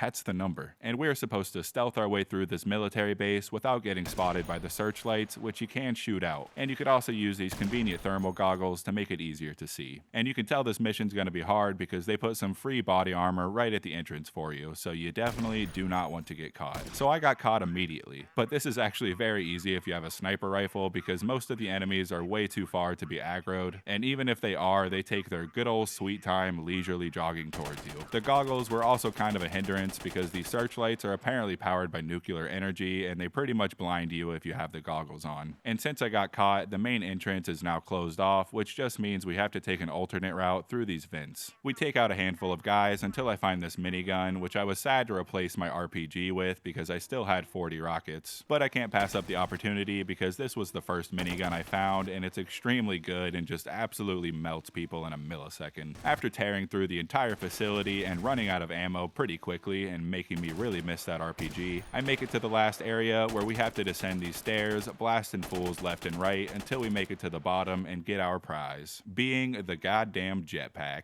Yeah, I already know about 99% of you already knew what was here, but for that one person watching, I bet that just blew your fucking mind, didn't it? This thing is pretty sweet, especially if you hate flying planes because it's very easy to steer and you can shoot a gun from it. You do have to drop it off to the truth, but it will always respawn at your airstrip, which is pretty nice. My favorite thing to do with it is just staying at ground level while using the jetpack and just watch CJ absolutely haul ass across the ground and reverse moonwalking all over the place. And what's the point of a super sweet jetpack if you don't get to use it in at least one mission? So the truth gives us a call and he has another task for us involving some green goo. He wants us to take the jetpack, fly it to this train and kill everybody on board and pick up some goo. What is this goo? Who knows? But we get to shoot some people while flying a jetpack, so who cares? You basically need to take out everybody on this train and search around for these 3 random boxes until you find all the goo that you need. And once you do, you can just take off and head back to the airstrip. You never actually learned what the goo is, but my money's on alien cum. Upon completing that mission, we unlock the airstrip asset that can go up to $10,000, so that's not too bad. And that ends the quest line at the airstrip, and now we could finally go to Las Venturas and see what Woozy wants. He's chilling inside the casino, which is going to be our new base of operations, and ooh, gambling. I wasn't quite satisfied with the $35 million I made from the horse racing, so I decided to try my luck at the new gambling options. First, we have 5-card poker, and it tells you all the different hands we can get, which I had to look up because I didn't know what they meant. Apparently, the best thing you can get is a royal flush, which is a jack, king, queen, ace, and a 10 all in the same suit. And the worst thing you can get are 2 of the same card that is a jack or higher. And if you get that, you'll just break even. I played this game for a good while and lost money for a good while. After that, I played blackjack, which I did already know how to play, but you might know it as 21 or bust depending on where you're from. The rules are still the same. You just get as close to 21 as you can without going over, and if you're closer than the dealer, then congrats, you win. And then I tried the roulette table, which I also had no idea how to play, as you can see by how I put all of my money on the same number every time, even though you can spread your bets across multiple different numbers. I did realize this, but I was set on getting number 17, and even though I lost about $1,000 per bet 10 times in a row, I still made $35,000 when I finally won, so if my math is correct,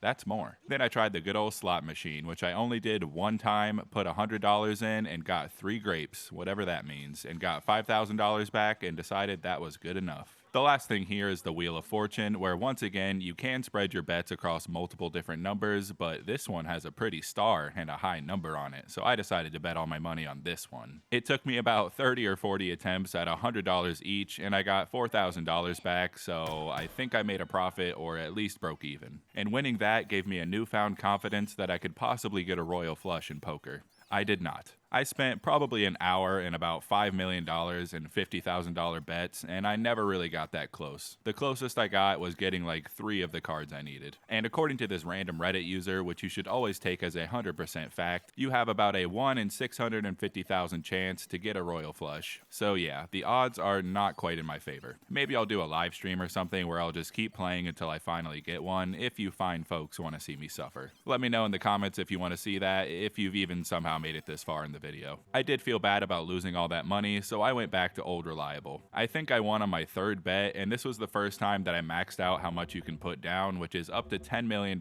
minus $1. And I won, and ended up with $126 million. Money, money, green, green, money's all I need, need. Money, money, green, green, money's all I need, need. Money, money, green, green, money's all I need, need. Money, money, green, green, money's all I need, need. Money, money, green, green, money's all I need. Like a king, cash rules everything around me. Niggas tremble to their feet when I step into the scene. They ask how I make this green, tell them that it's in my jeans. Money, money, green, green, money's all I need, need. Money, money, green, green, money's all I need, need. Money, money, green, green, money's all I need. so much money, bitch, it's not even funny. Making stupid money got me feeling like a dummy. Feeling really cocky as I'm counting out these honeys. Sprite in my cup, and you know that bitch is muddy. Okay, what was I doing again? Oh yeah, Woozy. He's angrier than I have ever seen him before because the mob is trying to squeeze him good. And since he has just so graciously offered us a share in the casino, they're going to put me to work and have me scare a mafia thug to send a message. And we don't torture him in the good old-fashioned way with a purple nurple. Instead, we strap him to the hood of this car and then speed around town to make him piss and or shit himself. Just try not to ram headfirst into a car because then he dies, and you can in fact not torture somebody that's already dead. So we head back on over to Woozy to see him playing some mini golf and not doing very well at it, but his goons do keep pushing the ball in for him to make him feel better, which I think is sweet. And this is the first mission in a long line of optional missions where we plan and execute a heist, which is so good that they made an entire game out of it a decade later. First, we need to get some explosives, but not the satchel charges for some reason. Instead, we need to get dynamite from this construction site. When we arrive, we have a time limit because they're about to use said dynamite, but if you just pop these two dudes' head who are on the phone, you get as much time as you need. Then you need to run around killing all the workers, hop in this big old truck, and then run over the crates of dynamite because that is clearly the best and safest way to open a box of explosives. Pick it all up, make a little bit of a tricky escape, having to hit a few ramps and ride up some stairs on this dirt bike, and then ramp your way to freedom and drop off the dynamite. And finishing this mission will unlock the quarry side missions. I really didn't know what to expect with these ones because I've never done them before, but I did not expect the first one to be just simply moving some rocks, because that is literally all you do. Also, I forgot that you could adjust the shovel part and made it way harder than it needed to be. But that's just the first mission, and luckily you do not have to do them all in a row, and if you fail one, you can just immediately try it again. The second mission, we're moving around explosives, which is like the rock one, except the rocks explode. And they do make it a bit harder, because now you have to move the dynamite to specific spots, and sometimes you have to push them up a hill, which is a lot harder than just having to push a rock over the edge. I thought I would be clever at one point and use the crane to move the bomb, but you can't really reach it from this point, and I wasted too much time and just blew myself up. Second attempt went much better. And despite how much time you have, the bombs will always explode a few seconds after you move them to the spot that they need to be, which luckily was not a problem until the last one, and I was close enough to it where I caught my bulldozer on fire and got a little boo-boo. The third mission surprisingly has some continuity to it, which I did not expect because we actually have to go take down the people that put those bombs on the construction site in the first place. And I don't know how they wanted me to take him out, but I kind of just started ramming my truck into him, and then both of our trucks just started kind of morphing into each other in a weird battle to see whose truck was tougher, and luckily I came out on top because eventually his truck just kind of blew up and I passed the mission. The fourth mission continues the story because now we have to bury the bodies of the people we just killed before the police arrived. Except every time I got in the truck, I would immediately fail the mission because the bodies would just always fall out for some reason. Long story short, it was my car mod, so I removed it for now. That did seem to fix the issue, but it didn't fix my skill issue because I still failed it like 2 or 3 more times after this. Because I did not realize that your right stick controls the back of the truck, and if you try to turn the camera, you're probably just going to accidentally dump the bodies out. Once I figured that out, I was finally able to continue the mission, make it back to the quarry, and dump the bodies in this fire. And on the way to start the next mission, something interesting happened. Explosions. A lot of them.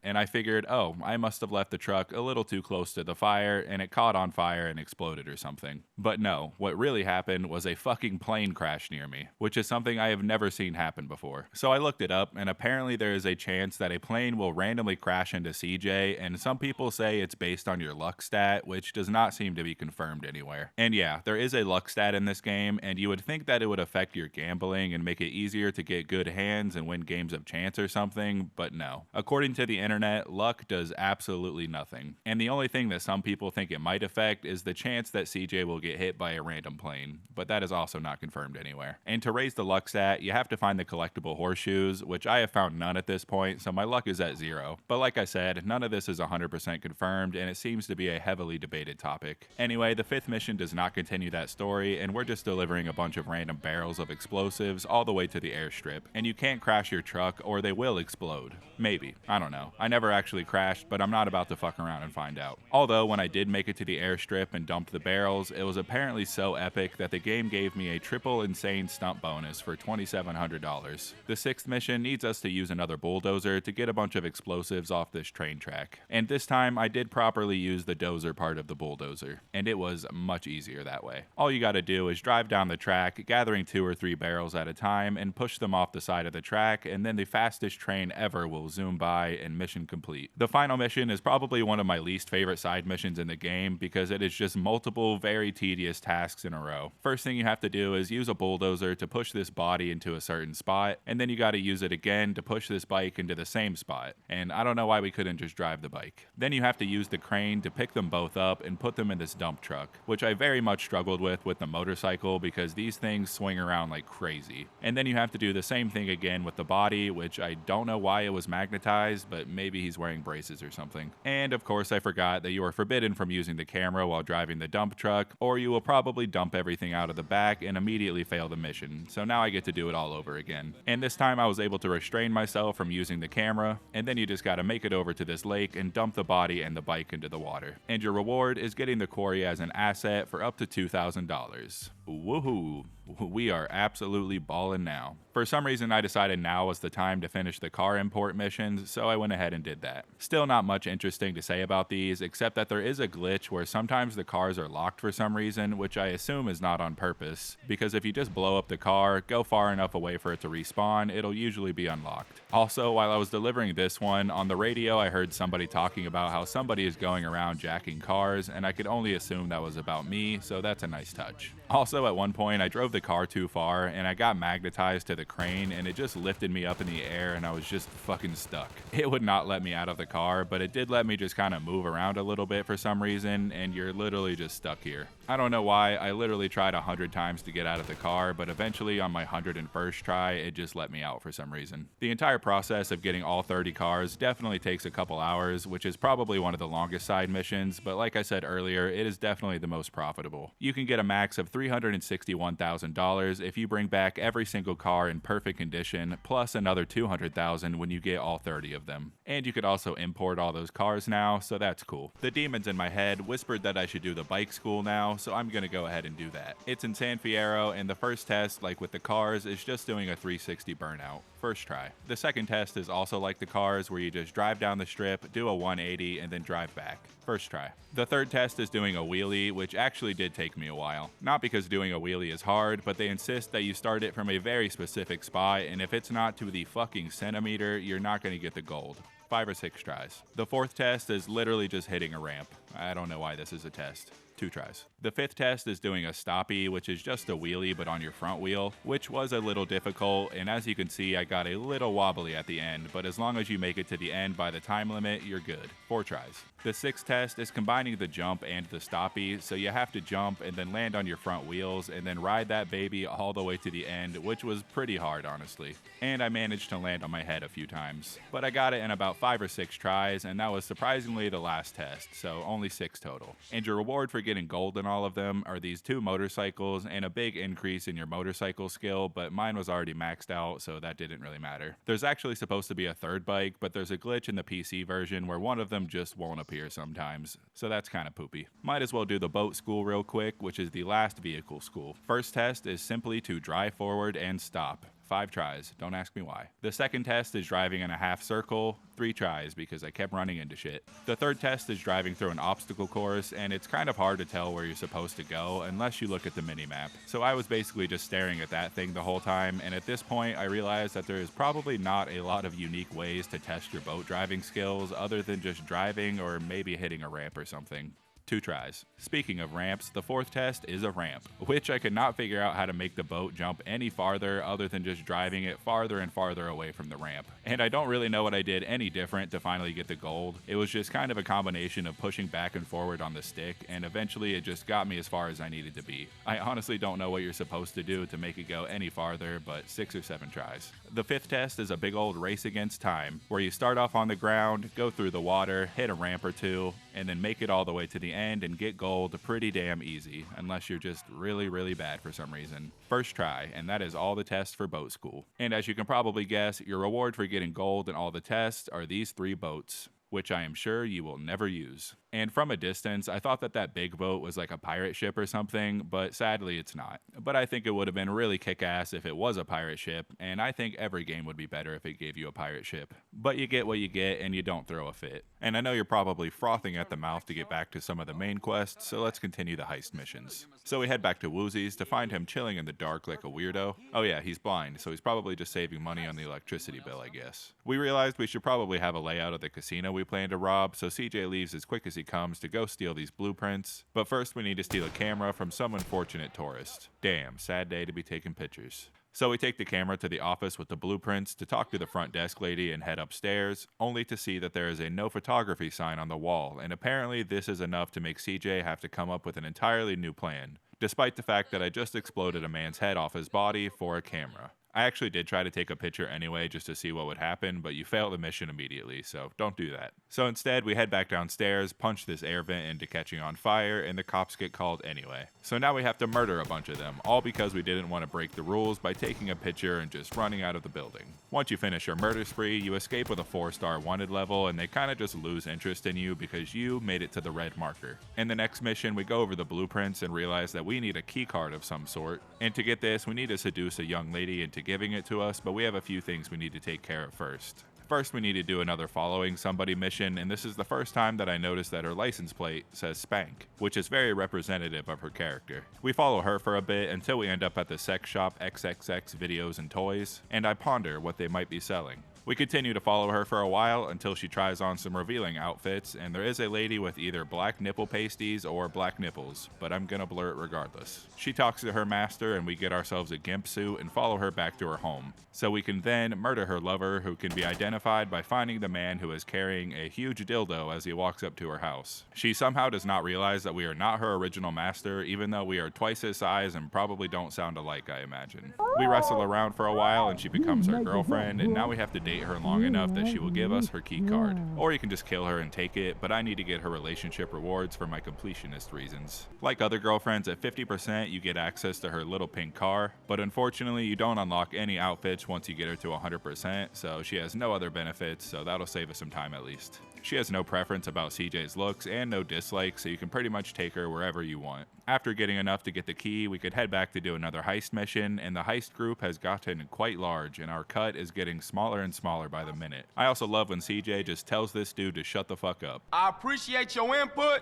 but please, fuck off. Always gets a chuckle out of me. And in this mission, we need to set up some explosives so we can cut the power when we decide to do the heist. So we go over to the airport, get a plane, and skydive over to the power plant. And for some reason, we lose all of our weapons and have to stealth through this with a knife, which isn't too difficult until it is, and then I got caught. But at least at this point, I've already taken out most of the guards, and the only other guard was too far away to hear the gunshots in this very small building somehow. So I plant the bombs, take out the guards, make my escape, and dive into the water to avoid the feds. They do kindly give you a boat, a plane, and a helicopter to get out of the water with, and we continue our heist escapades, and now we have to get an armored car and 4 cop bikes. So now you have to just drive around collecting bikes and then drive them up to this truck before the time limit runs out. It can take a while, and the pressure from the clock can definitely make this stressful, so it helps to plan a good route to pick up the bike that's going to be as close to the truck as possible. Other than that, there's not too much to worry about. 2 of the bikes will have the police officer trying to drive away, but you can just hit him with your car and then grab it when he falls off. Until I got to the last one, when I was on foot and tried to shoot him off the bike and immediately blew the bike up and failed the mission, so that's great. The second time around, I made sure to have a car and flattened him like a pancake and took the bike and passed the mission. Now it's time to get an armored van, and for some reason CJ thinks that stealing one off the street would just be too difficult. So instead he decides to steal a helicopter that can lift the truck instead, because that's easier, I guess. So we head to the military base, take out many soldiers armed to the teeth, make it up to the roof, and use a minigun to take out a few helicopters so we can steal a special helicopter. Once you get that, just grab the van and drop it off at the airstrip. Much easier than just stealing it off the street like you've done a million kajillion times. That's the last heist mission for now until we complete some more story missions, so let's do some more side stuff real quick. First, I decided to do the courier missions, which has CJ finding a certain vehicle with some goods packed on the back, and you just drive around tossing them into these rings. And wow, aren't you quite the hypocrite, CJ? Dealing drugs kinda goes against one of your main goals of this story, huh? Anyways, you only have a certain amount of packages, so you can't miss too many times or you'll run out. And after 4 levels, you unlock another asset in whatever city that you're in. There's 3 missions in total, one for each major city. One has you riding a bike, the other is a motorcycle, and the last one is yeah, I don't think I can say that one. But that's about it for those missions. Next, I decided to do the last vehicle-based mission, being the freight trains, and for this one, you'll need to find a train, hop in, and then it'll start like any other vehicle mission. And pretty much all you do is hit the gas and hit the brakes. The only caveat is that you do have a time limit, and if you go too fast, you might derail yourself. But I found that if you stay under 45 miles an hour, you're usually good. And I always hit the brakes when I had about 300 feet left, and that was usually about perfect timing. And if you do overshoot it a little bit, you could always just back up as long as you weren't going super slow the entire time. You'll usually have plenty of extra time to fix your mistakes. There's only 2 levels consisting of 5 stops each, so 10 total for you math whizzes out there. And your reward is $50,000 and free train rides. All you people in this car driving game probably love taking trains all the time, I bet. Okay, back to the main missions. So we head back to the casino and visit Woozy, play some cards with him and beat him, and he says when he plays with the other guys that he always wins. I'm a stick. What you got? How would I know? You tell me. Not good, man. You got 47. Damn. You're bad luck for me, you know? When I play the other guys, I always win. Further emphasizing that they all kind of take pity on him for being blind, which is nice and sad at the same time. Anyway, one of his goons comes in and shows us that there is some counterfeit chips being passed around, and there's a rival family who owns a plastic factory across town. And CJ obviously volunteers to go take care of it. So we head down to the factory, and the game tells us that there's some guards at the front gate, so we need to sneak in quietly.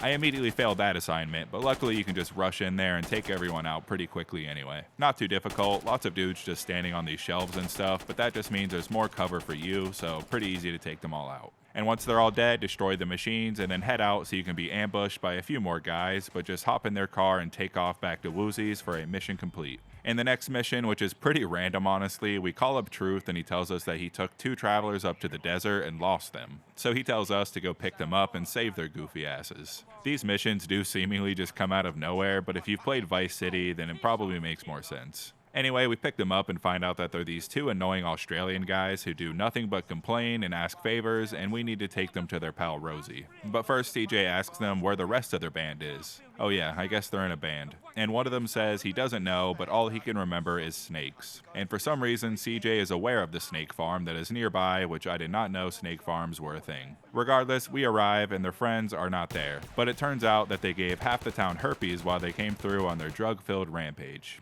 Nice. So we murdered them all and take the 2 Australian boys back to the casino. Not our casino, but a different one who has their friend Ken Rosenberg from Vice City just hanging out, and he seems pretty stressed out but doesn't tell you why quite yet. Upon getting sent away, CJ calls Woozy to tell him that he thinks he found a way to scope out the casino without too much suspicion. So it does kind of tie into the heist, which is cool. And despite them sending us away not 2 minutes ago, we get a call from the boys and they are in trouble once again. And it turns out that Mr. Rosenberg has somewhat of a Coca-Cola problem, and that has brought some issues into his life, since he was the mediator between all these casino families and their pal Johnny is in the hospital. And now one of the families wants him dead, so we need to go rescue him before that happens, and it turns out it's the same man that we tortured on that car not too long ago. Upon arriving at the hospital, it turns out that we were a little too late because an ambulance has already picked him up, most likely being some of the goons that are after him. So we have to drive around town finding 3 different ambulances to find our boy, and I actually assumed that it would always be the 3rd truck like some of the other missions that are like this, but I was surprised that it was the 2nd one I tried.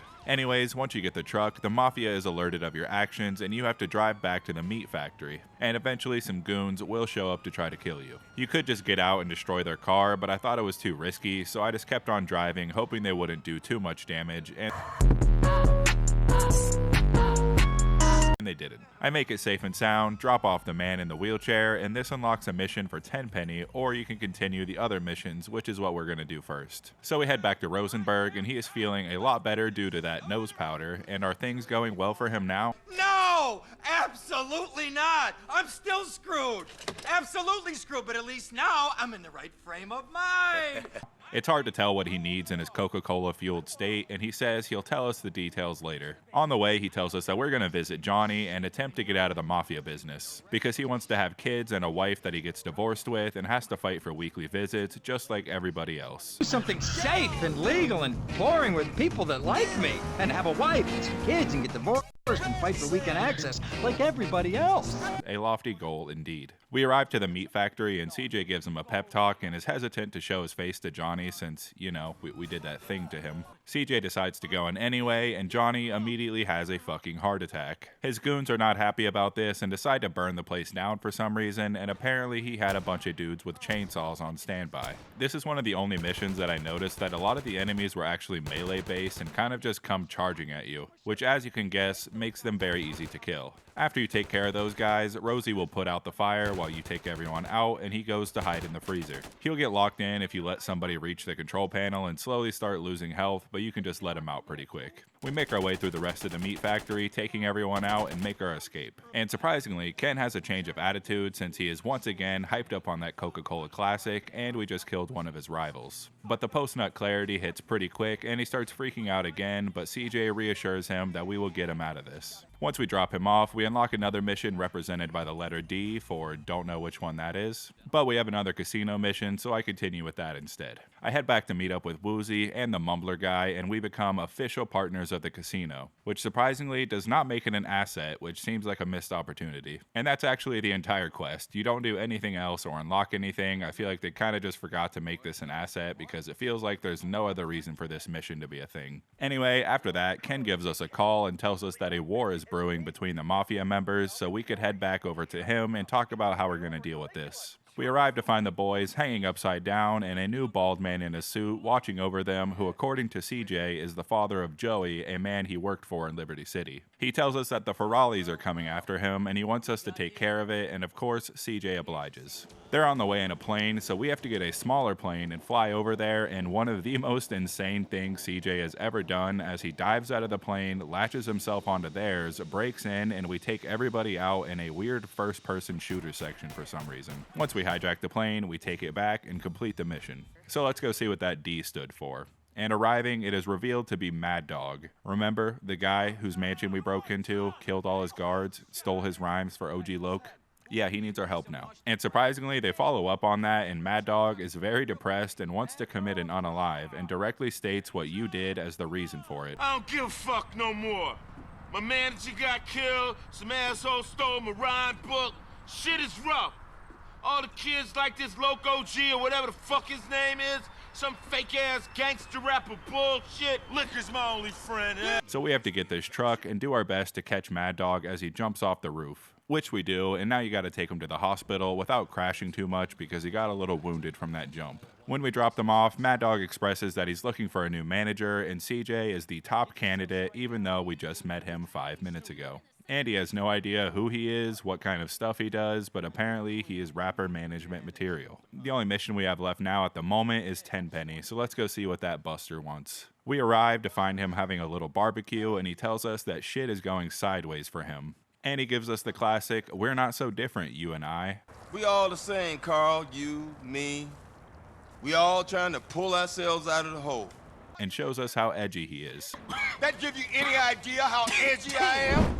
He tells us that once again, somebody is building some evidence against him and we need to take him out. So we head up to the mountains, the same place we found Paul and Mercer actually, and upon arrival we find lots of armed men protecting the man with the dossier. You could actually kill the guy with the evidence before he gets on the helicopter, but I forgot that. And I just came rushing through the front line instead of sneaking in the back like I did before. And after taking everyone out, I did have to chase him in the helicopter for quite a while until he finally decided to land. Once he lands, he breaks his ankles, and I decided that looked fun, so I broke my own. And before he could get away, I gave him a good pop or two, and Tenpenny gives us a call to tell us to meet him in this ghost town to hand off the evidence. And this mission is called High Noon, and CJ's cowboy look, mixed with him being in this cowboy-looking town, was a very good vibe. Anyway, Tenpenny, Pulaski, and Hernandez all arrive on the scene. Tenpenny looks over the evidence, and it turns out that it is actually Hernandez that was selling them out. So I don't know why he came here with them, knowing they would see the evidence and find out. But anyway, Tenpenny takes the evidence and orders Pulaski to bury both me and Hernandez.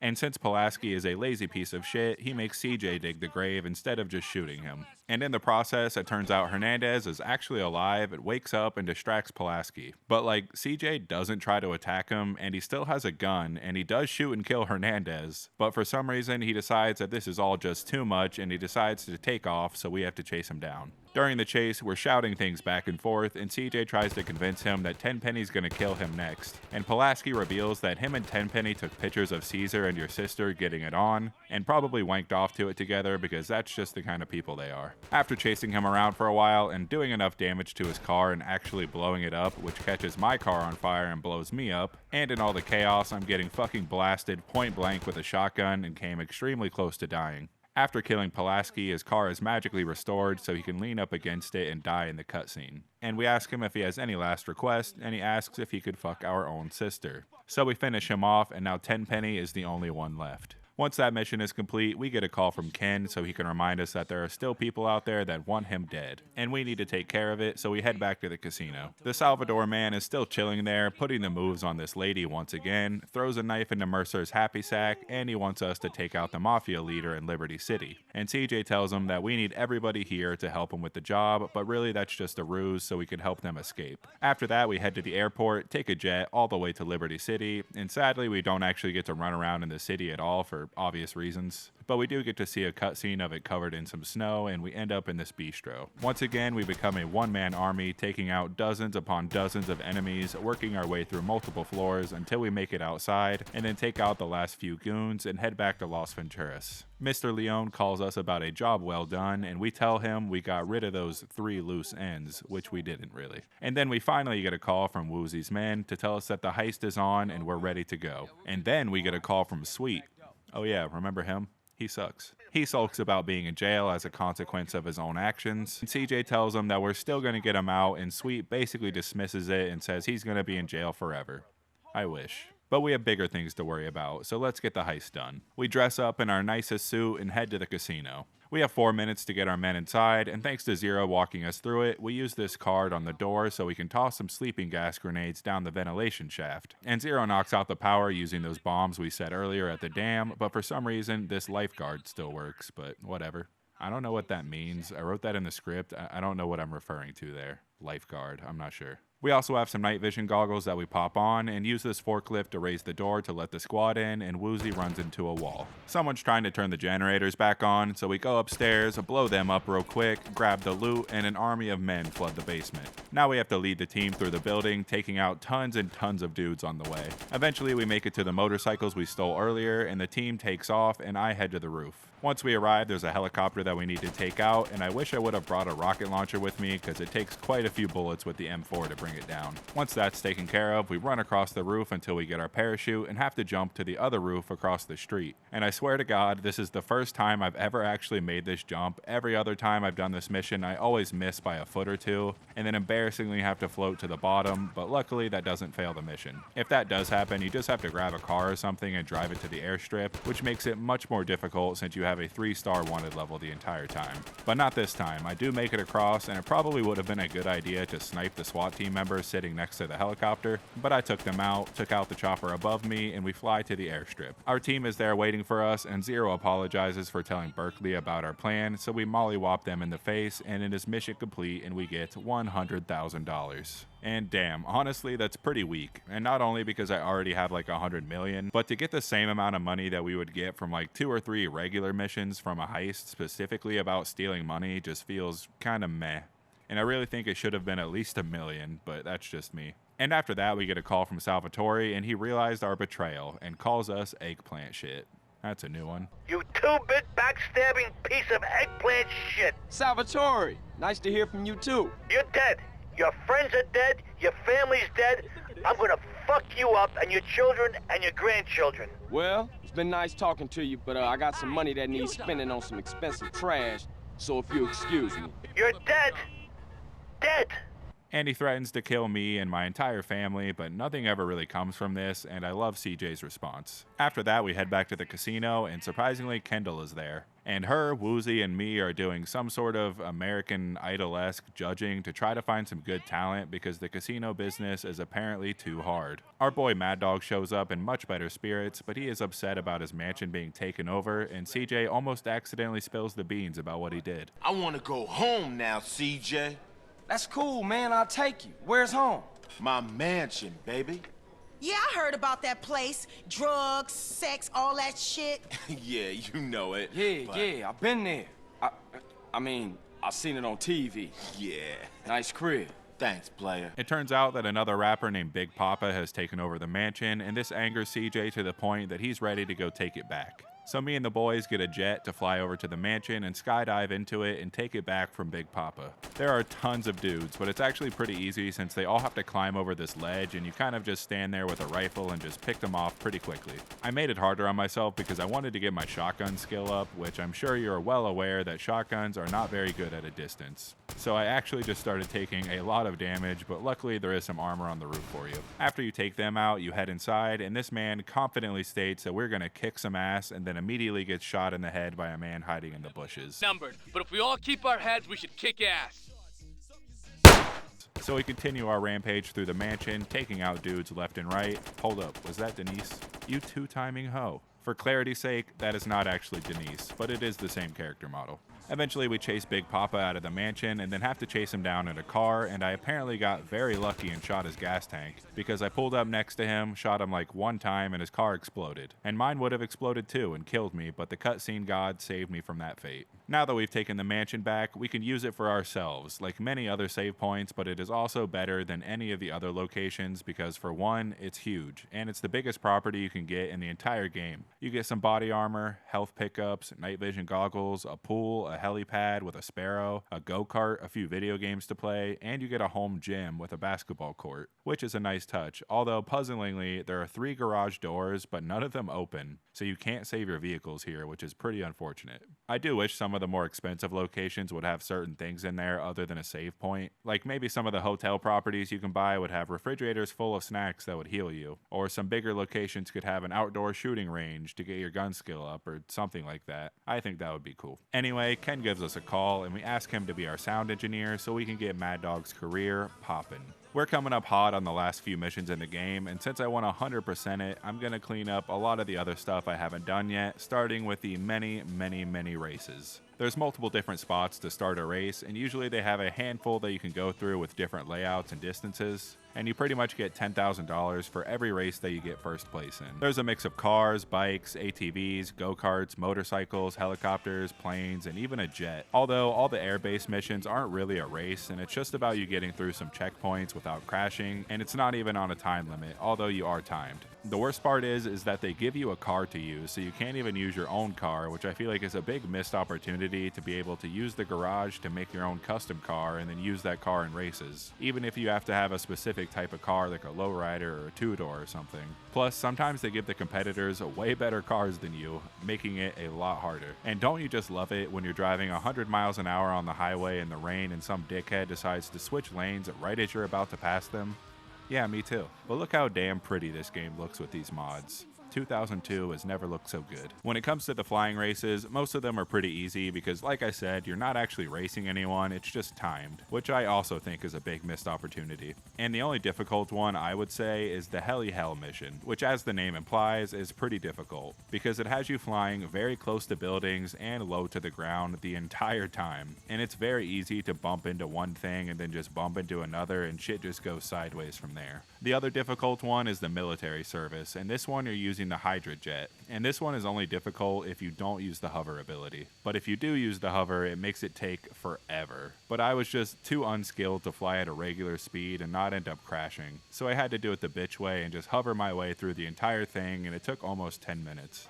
There's also these special kind of races that you do at these arenas, and this one has you driving rally cars. And you have to do 12 laps, which doesn't take as long as you would think, and it's also super easy compared to the other races. And I actually ended up lapping everyone before I won. And for getting first place, you get a cool rally car and a monster truck parked outside of the arena, so that's pretty neat. The arena in San Fierro has you doing something pretty unique and unexpected called the Blood Ring, where instead of racing, you start with 30 seconds, and every time you get a checkpoint, it'll go up, and you need to get the time above 1 minute. There are a ton of cars driving around and shooting at you and trying to ram you, and you do get your own shooter in the passenger seat and an SMG with unlimited ammo. The only problem with this one is that it's stupid easy, and you only need to get 3 checkpoints if you're quick enough, and that took me like 10 seconds. And I ended up having to do it a few more times just to get footage and because it was kind of fun. Your reward for that is the Blood Ring Banger that's sitting outside the arena, and it looks pretty cool. And it has a metal cage around it, and I don't know if that gives the car any more health, but it does prevent you from getting dents and scratches and stuff. The third arena race, it's just a dirt bike race, nothing special, but you do get this cool dune buggy outside the arena for getting first.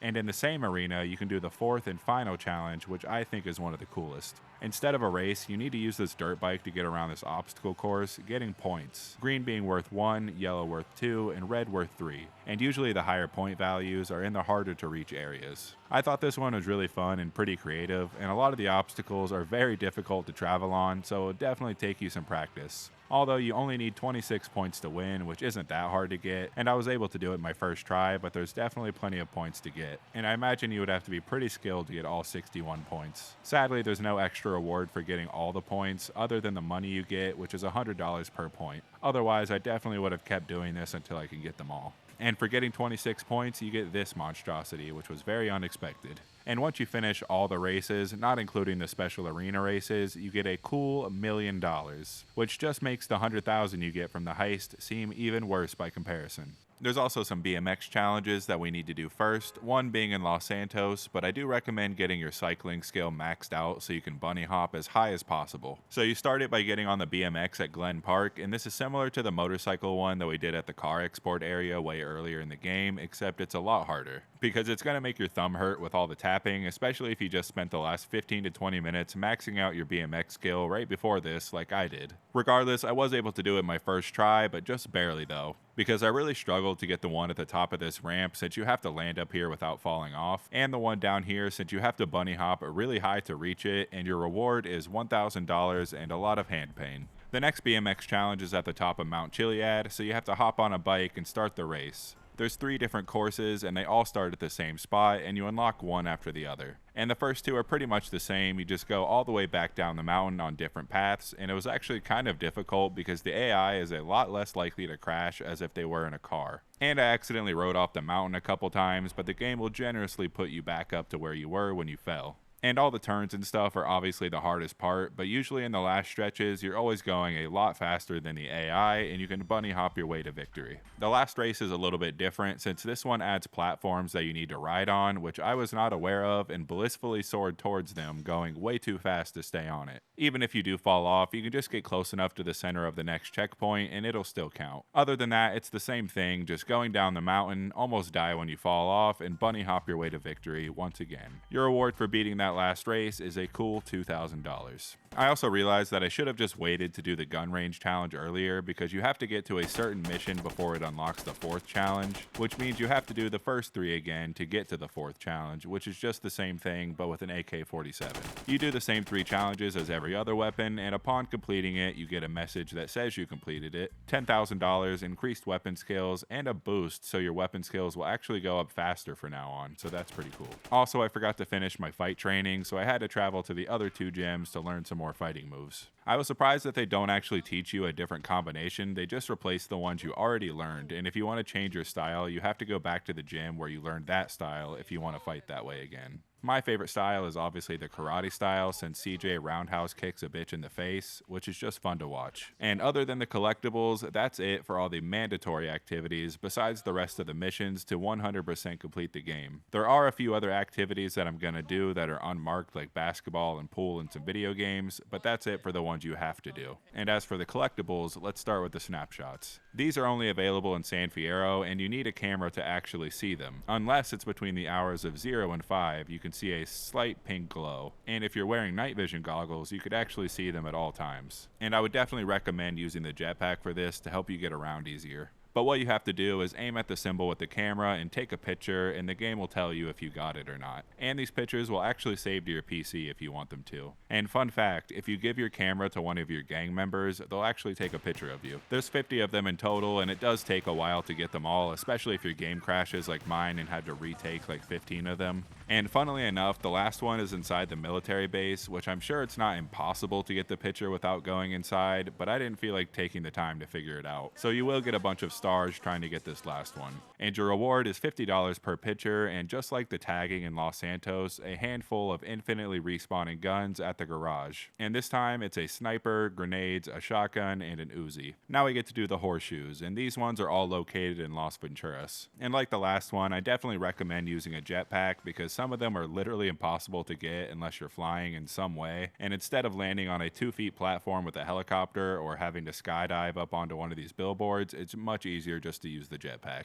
Like I said earlier, the horseshoes actually increase your luck stat, which apparently do nothing but maybe increase your likelihood to get hit by a plane or not, which almost did happen earlier, but that's such an unlikely thing to happen already that it's not really worth seeking out just for that purpose, but you do need to get it to get 100% obviously. And if you're a developer of this game or actually know what they do for 100% fact, please let me know. Your reward is $100 per horseshoe and $100,000 once you get them all, and 4 weapons at the Dragon Casino, being an SMG, an M4, satchel charges, and a combat shotgun. And the last collectible we need are the oysters, which is probably one of the more annoying ones because they're pretty much all underwater. And since the jetpack isn't very useful while swimming around the ocean, I would definitely recommend to get the Sea Sparrow since you could just land that in the water anywhere. I truly pity whoever has found all these without a guide because that shit would take a long time. And unlike the other collectibles, these are not all located in one city and they're pretty much all over the entire map. They're pretty straightforward, although there are a few of them that are at the naval base, so you're probably going to die while trying to get those. Your reward for getting all those is $100 per oyster, $100,000 when you get them all, maxes out your lung capacity, and for some reason, girlfriends can now be dated regardless of your sex appeal, which is an odd addition, but I'll take it. Now the only thing left to do is buy the rest of the safe houses, but I'm going to put that off until I finish all the missions. So we head back to our mansion to find Mad Dog rapping in the studio, and his bars are just so fire that it set off the fire alarm. The water messes up our recording gear, but it turns out Torino is actually trying to contact us for one last ride together. He takes us on a ride and informs us that we will free our brother as long as we steal a military jet for him. So we hop into the boat, head to the same naval base that we had to go for the oysters not too long ago.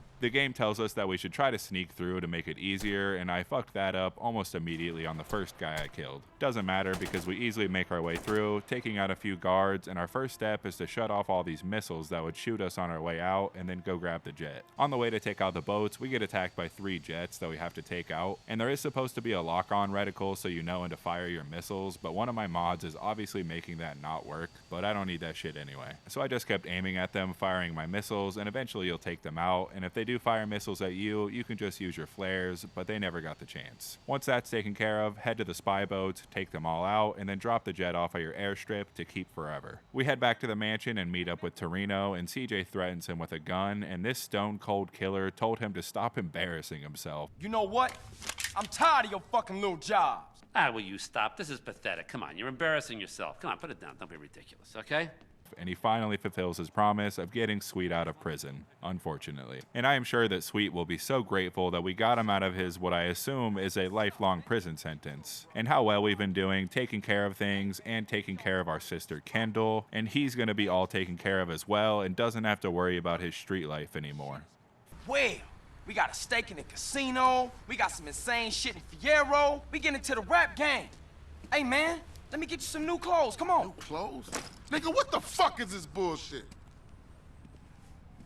What you mean, man? What's mine is yours, and you know that. You never did get it, did you, Carl? I need to go check on things in the hood. Man, that's the problem. You always a perpetrator, running from what's real. Hey man, shit's fucked up there. You don't want to be in the hood. No, that's exactly where I want to be. What you done for our hood? Why to give CJ a break, man? He's practically turned the Grove around by himself. Man, what the hood done for me? Always dragging me down. Ever since I got out the hood, shit been cracking. That's everybody's dream to get out the hood. Man, you sound just like Smoke right now.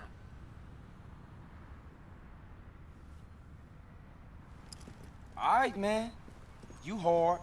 I'ma show you what's going on in the hood. Fuck you, Sweet, ungrateful ass. And he actually has the gall to compare his brother CJ to Big Smoke, the crack-selling drug kingpin. God, I hate this motherfucker. So we take the most ungrateful asshole in the world back to his house, and some crackhead stole our mom's blender, and Sweet is at his limit now. So what does he want us to do? Maybe use our vast wealth and connections to maybe start some rehab programs and help our fellow Grove Street members get out of the gang life? No, he wants us to go shoot a bunch of crackheads and start about 30 gang wars until Grove Street is on top again, so we can be gangsters in peace, I guess, because that's literally all he cares about. And is he gonna help us with this process? Of course not. Well, the first one, yes, but after that, we're on our own. And does he even want to take the slightest effort to go see his dear sister and the new life that she's built for herself?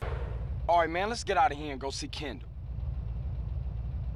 Kendall can come see me right here at her home. But it ain't nothing here no more. Rome wasn't built in a day, nigga.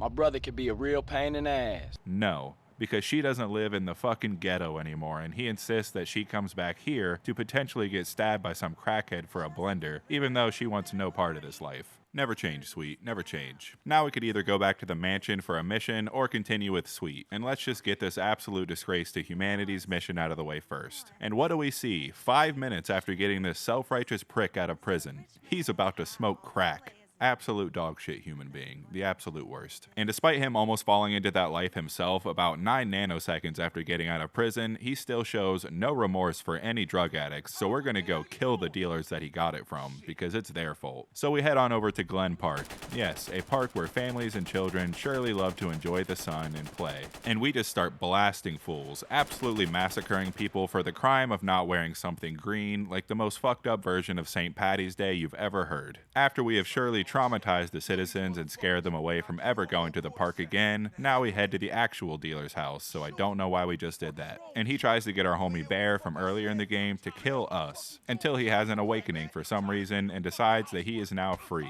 only to sell himself back to us for 20 bucks. CJ, man, come on, put me back on the team. Give me 20 bucks and I'm all yours, man. Blast from the past. Hey, let's take a ride, homie. I'ma shoot you somewhere you gonna enjoy. I mean, shit, man, 20 bucks is 20 bucks. We head back to Sweet's place for the next mission, and he's getting all of our Grove Street members hyped up to take back the hood. And despite CJ having a lot on his plate right now, Sweet does not give a shit. And CJ says it the best when he says, the world is bigger than the hood. Look, the world's bigger than this hood. This is where our lives begin and where it's probably gonna end. And don't forget where you came from, Mr. Uppity-ass nigga. Now that ain't fair.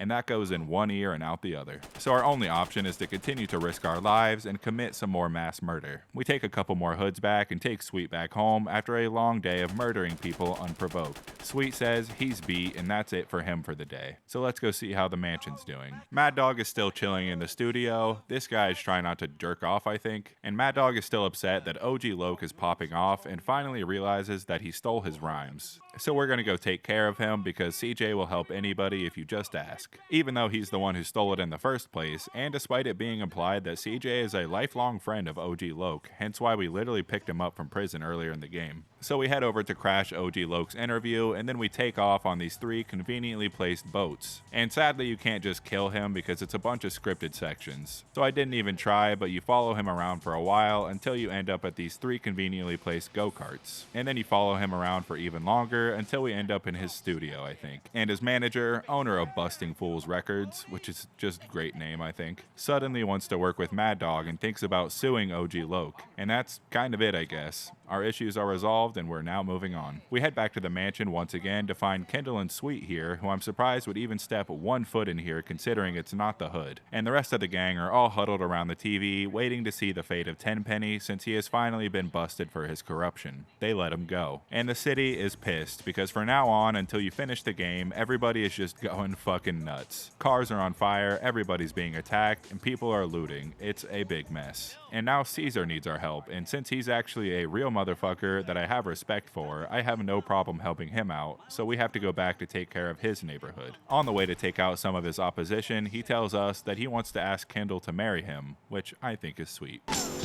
Hey, while we're here, I have a question to ask you. Oh, he ain't trying to be a role model, but y'all know we got love for personal. Easy E. Come on, man. We brothers, you and me. You can ask me anything. Okay, here goes. I want to ask Kendall the question. What's the problem?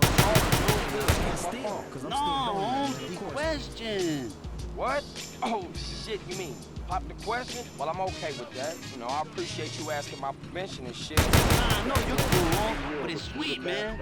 He's the problem. You guys don't Sure thing, Caesar. I'll talk to him. Thanks, CJ. That means a lot to me, home. And surprisingly, this was not just a repeat of the sweep mission we just did, but with his territory. We actually have to go to specific areas and take down a bunch of enemies while Caesar gets stuck behind this fence. And if these people had any amount of skill with a gun, this would probably be really hard. And in the definitive edition, this was much harder. After the first couple areas, we stroll up on some more people, one of us packing an RPG, one of us packing a katana, looking pretty threatening, I imagine. And the last enemy is packing a flamethrower, and I decided I would use my invincibility to fire to put the fear of God in him, and then whoop his ass in hand-to-hand combat while I'm on fire, putting two of my skills that I never really got to use to the test for probably the first and last time. At this point in the game, Sweet gives us a call to tell us that we need to find out where Smoke is hiding out, but first we need to own the streets of Los Santos before the game will let us continue, and we have to take over a good portion of territories. It doesn't tell us exactly how much, but according to the wiki, it's about 35%,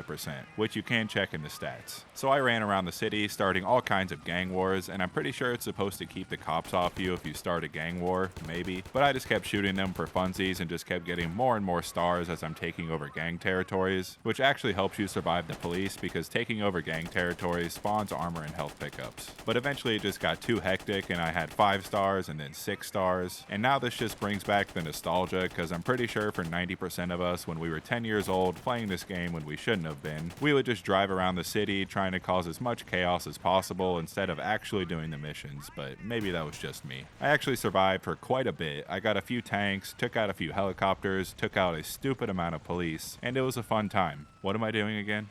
Oh yeah, gang wars. One thing I really hate about this is that some of the sections are really small for some reason, and a lot of the times the gang members just won't spawn in these super tiny sections, and it just doesn't make sense anyway because, like, really? This is your territory? This is your hood?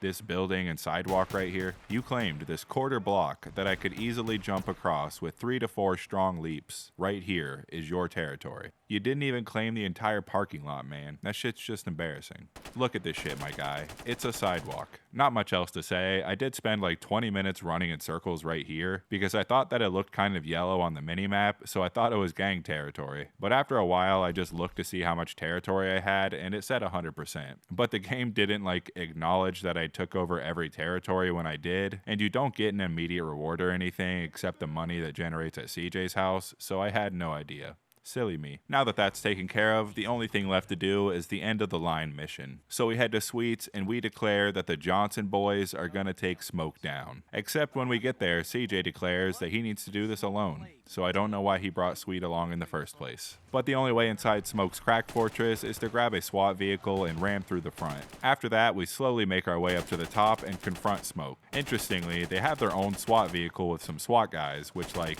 I knew the police were corrupt, but at least make it a secret or something, I don't know. After that floor, we make it through the drug lab area where you kill a bunch of Walter White wannabes, and the next floor is the Ballers Lounge, which consists of all kinds of people actually, not just ballers. They even have some people that look like the Russians that we took out earlier with Smoke, which is kind of funny. After that, we find a big old statue of Big Smoke himself, and after clearing this floor and enjoying some strippers, we confront Big Smoke. He's just sitting there gaming and smoking, as you do, and he expected us, and he's talking all slow and weird, probably because he's high, and he states that he cannot be touched despite the fact that we're standing in front of him with a gun. How'd you know it was me? Knew it was my old dog, CJ. Knew you was coming and I don't give a shit.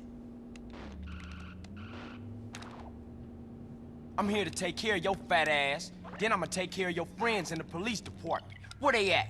Man, fuck this shit.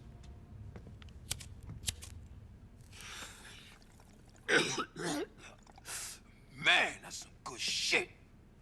Man, you and Tenpenny. Man, fuck Tenpenny, and fuck his Polish lapdog, and fuck the police, man.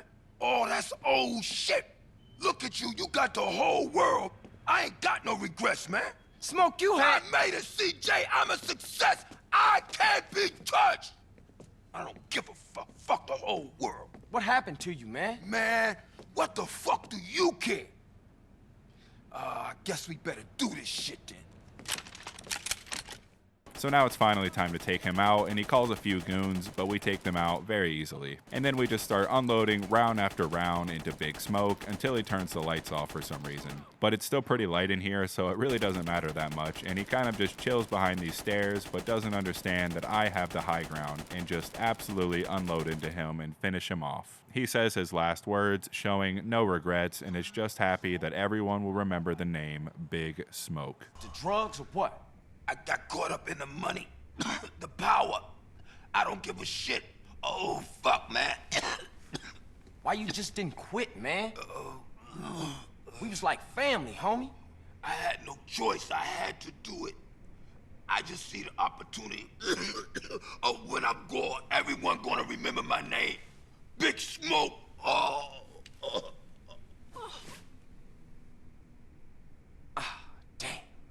That's when Tenpenny shows up, holding a gun to us, and orders us to put the money in a suitcase and toss it to him instead of just, like, shooting us and doing it himself. And for some reason, he tells us the details of his plan, and he's going to get a fire truck and take a plane and get out of here. CJ tricks him by pretending Sweet is right behind him, and that spooks Tenpenny enough to take off and set the place on fire on the way out. You crazy, man. Lost. You gone.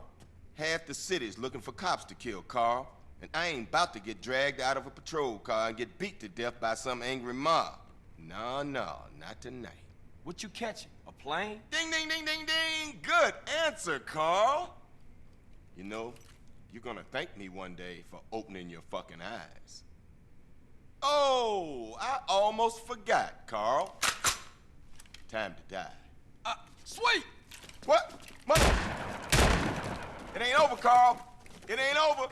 So now we have a time limit to escape the building. And now there's a bunch of goons in all the rooms we cleared before, even though the building is on fire, so I guess you can't say that these guys are not loyal. I grabbed the fire extinguisher to put the fire out, only to remember a few seconds later that, oh yeah, I'm fireproof, making this part much easier. It could still be pretty difficult though, because there's a lot of goons and all the fire and smoke make it a lot harder to see. But there are a few armor and health pickups scattered around on the way out. After clearing the building in reverse order, we get a cutscene of CJ epically diving out of the exploding building. Tenpenny is somehow just now getting to a fire truck, and Sweet jumps on the back and we start the chase. You have to drive in the first section, and there's nothing really to do but keep chasing Tenpenny, and a bunch of gang members will be throwing Molotovs at you, but according to the wiki, they can never actually hurt your car with the Molotovs, so you really don't have to worry about it too much. Eventually you get to the part where you need to catch Sweet, as indicated by the Sweet grip meter, and I think every game would be better with a Sweet grip meter. So you need to get close enough for him to drop onto the car, and then he takes the wheel and you start blasting fools. You'll get chased by police cars, motorcycles, gang members, just all the enemies you've been facing so far in the game,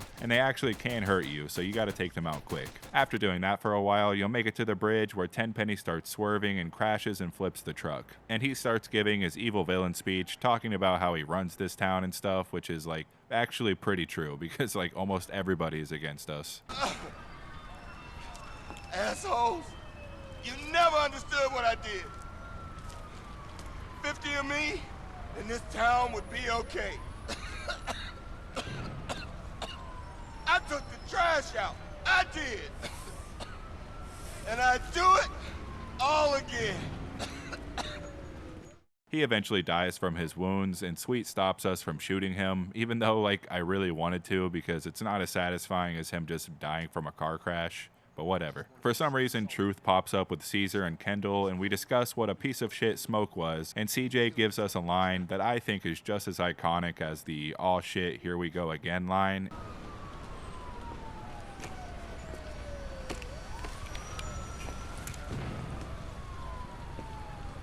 See you around, officer.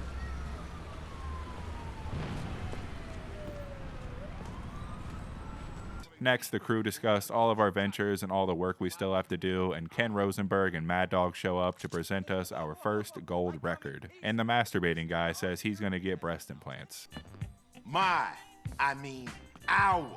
first gold record! Yeah, baby! Yeah, you know what I'm talking about. Yeah, they heard about it. I decided to get breast implants. Loco, is Okay. We all discuss the many things we can get into, and CJ says that he's going to hit the block and see what's happening. And as the camera pans over the city, the credits roll. The only thing left to do for me to get 100% is buy the rest of the safe houses. So we do that, and the message pops up for like a millisecond, but boom, we finished GTA San Andreas 100%.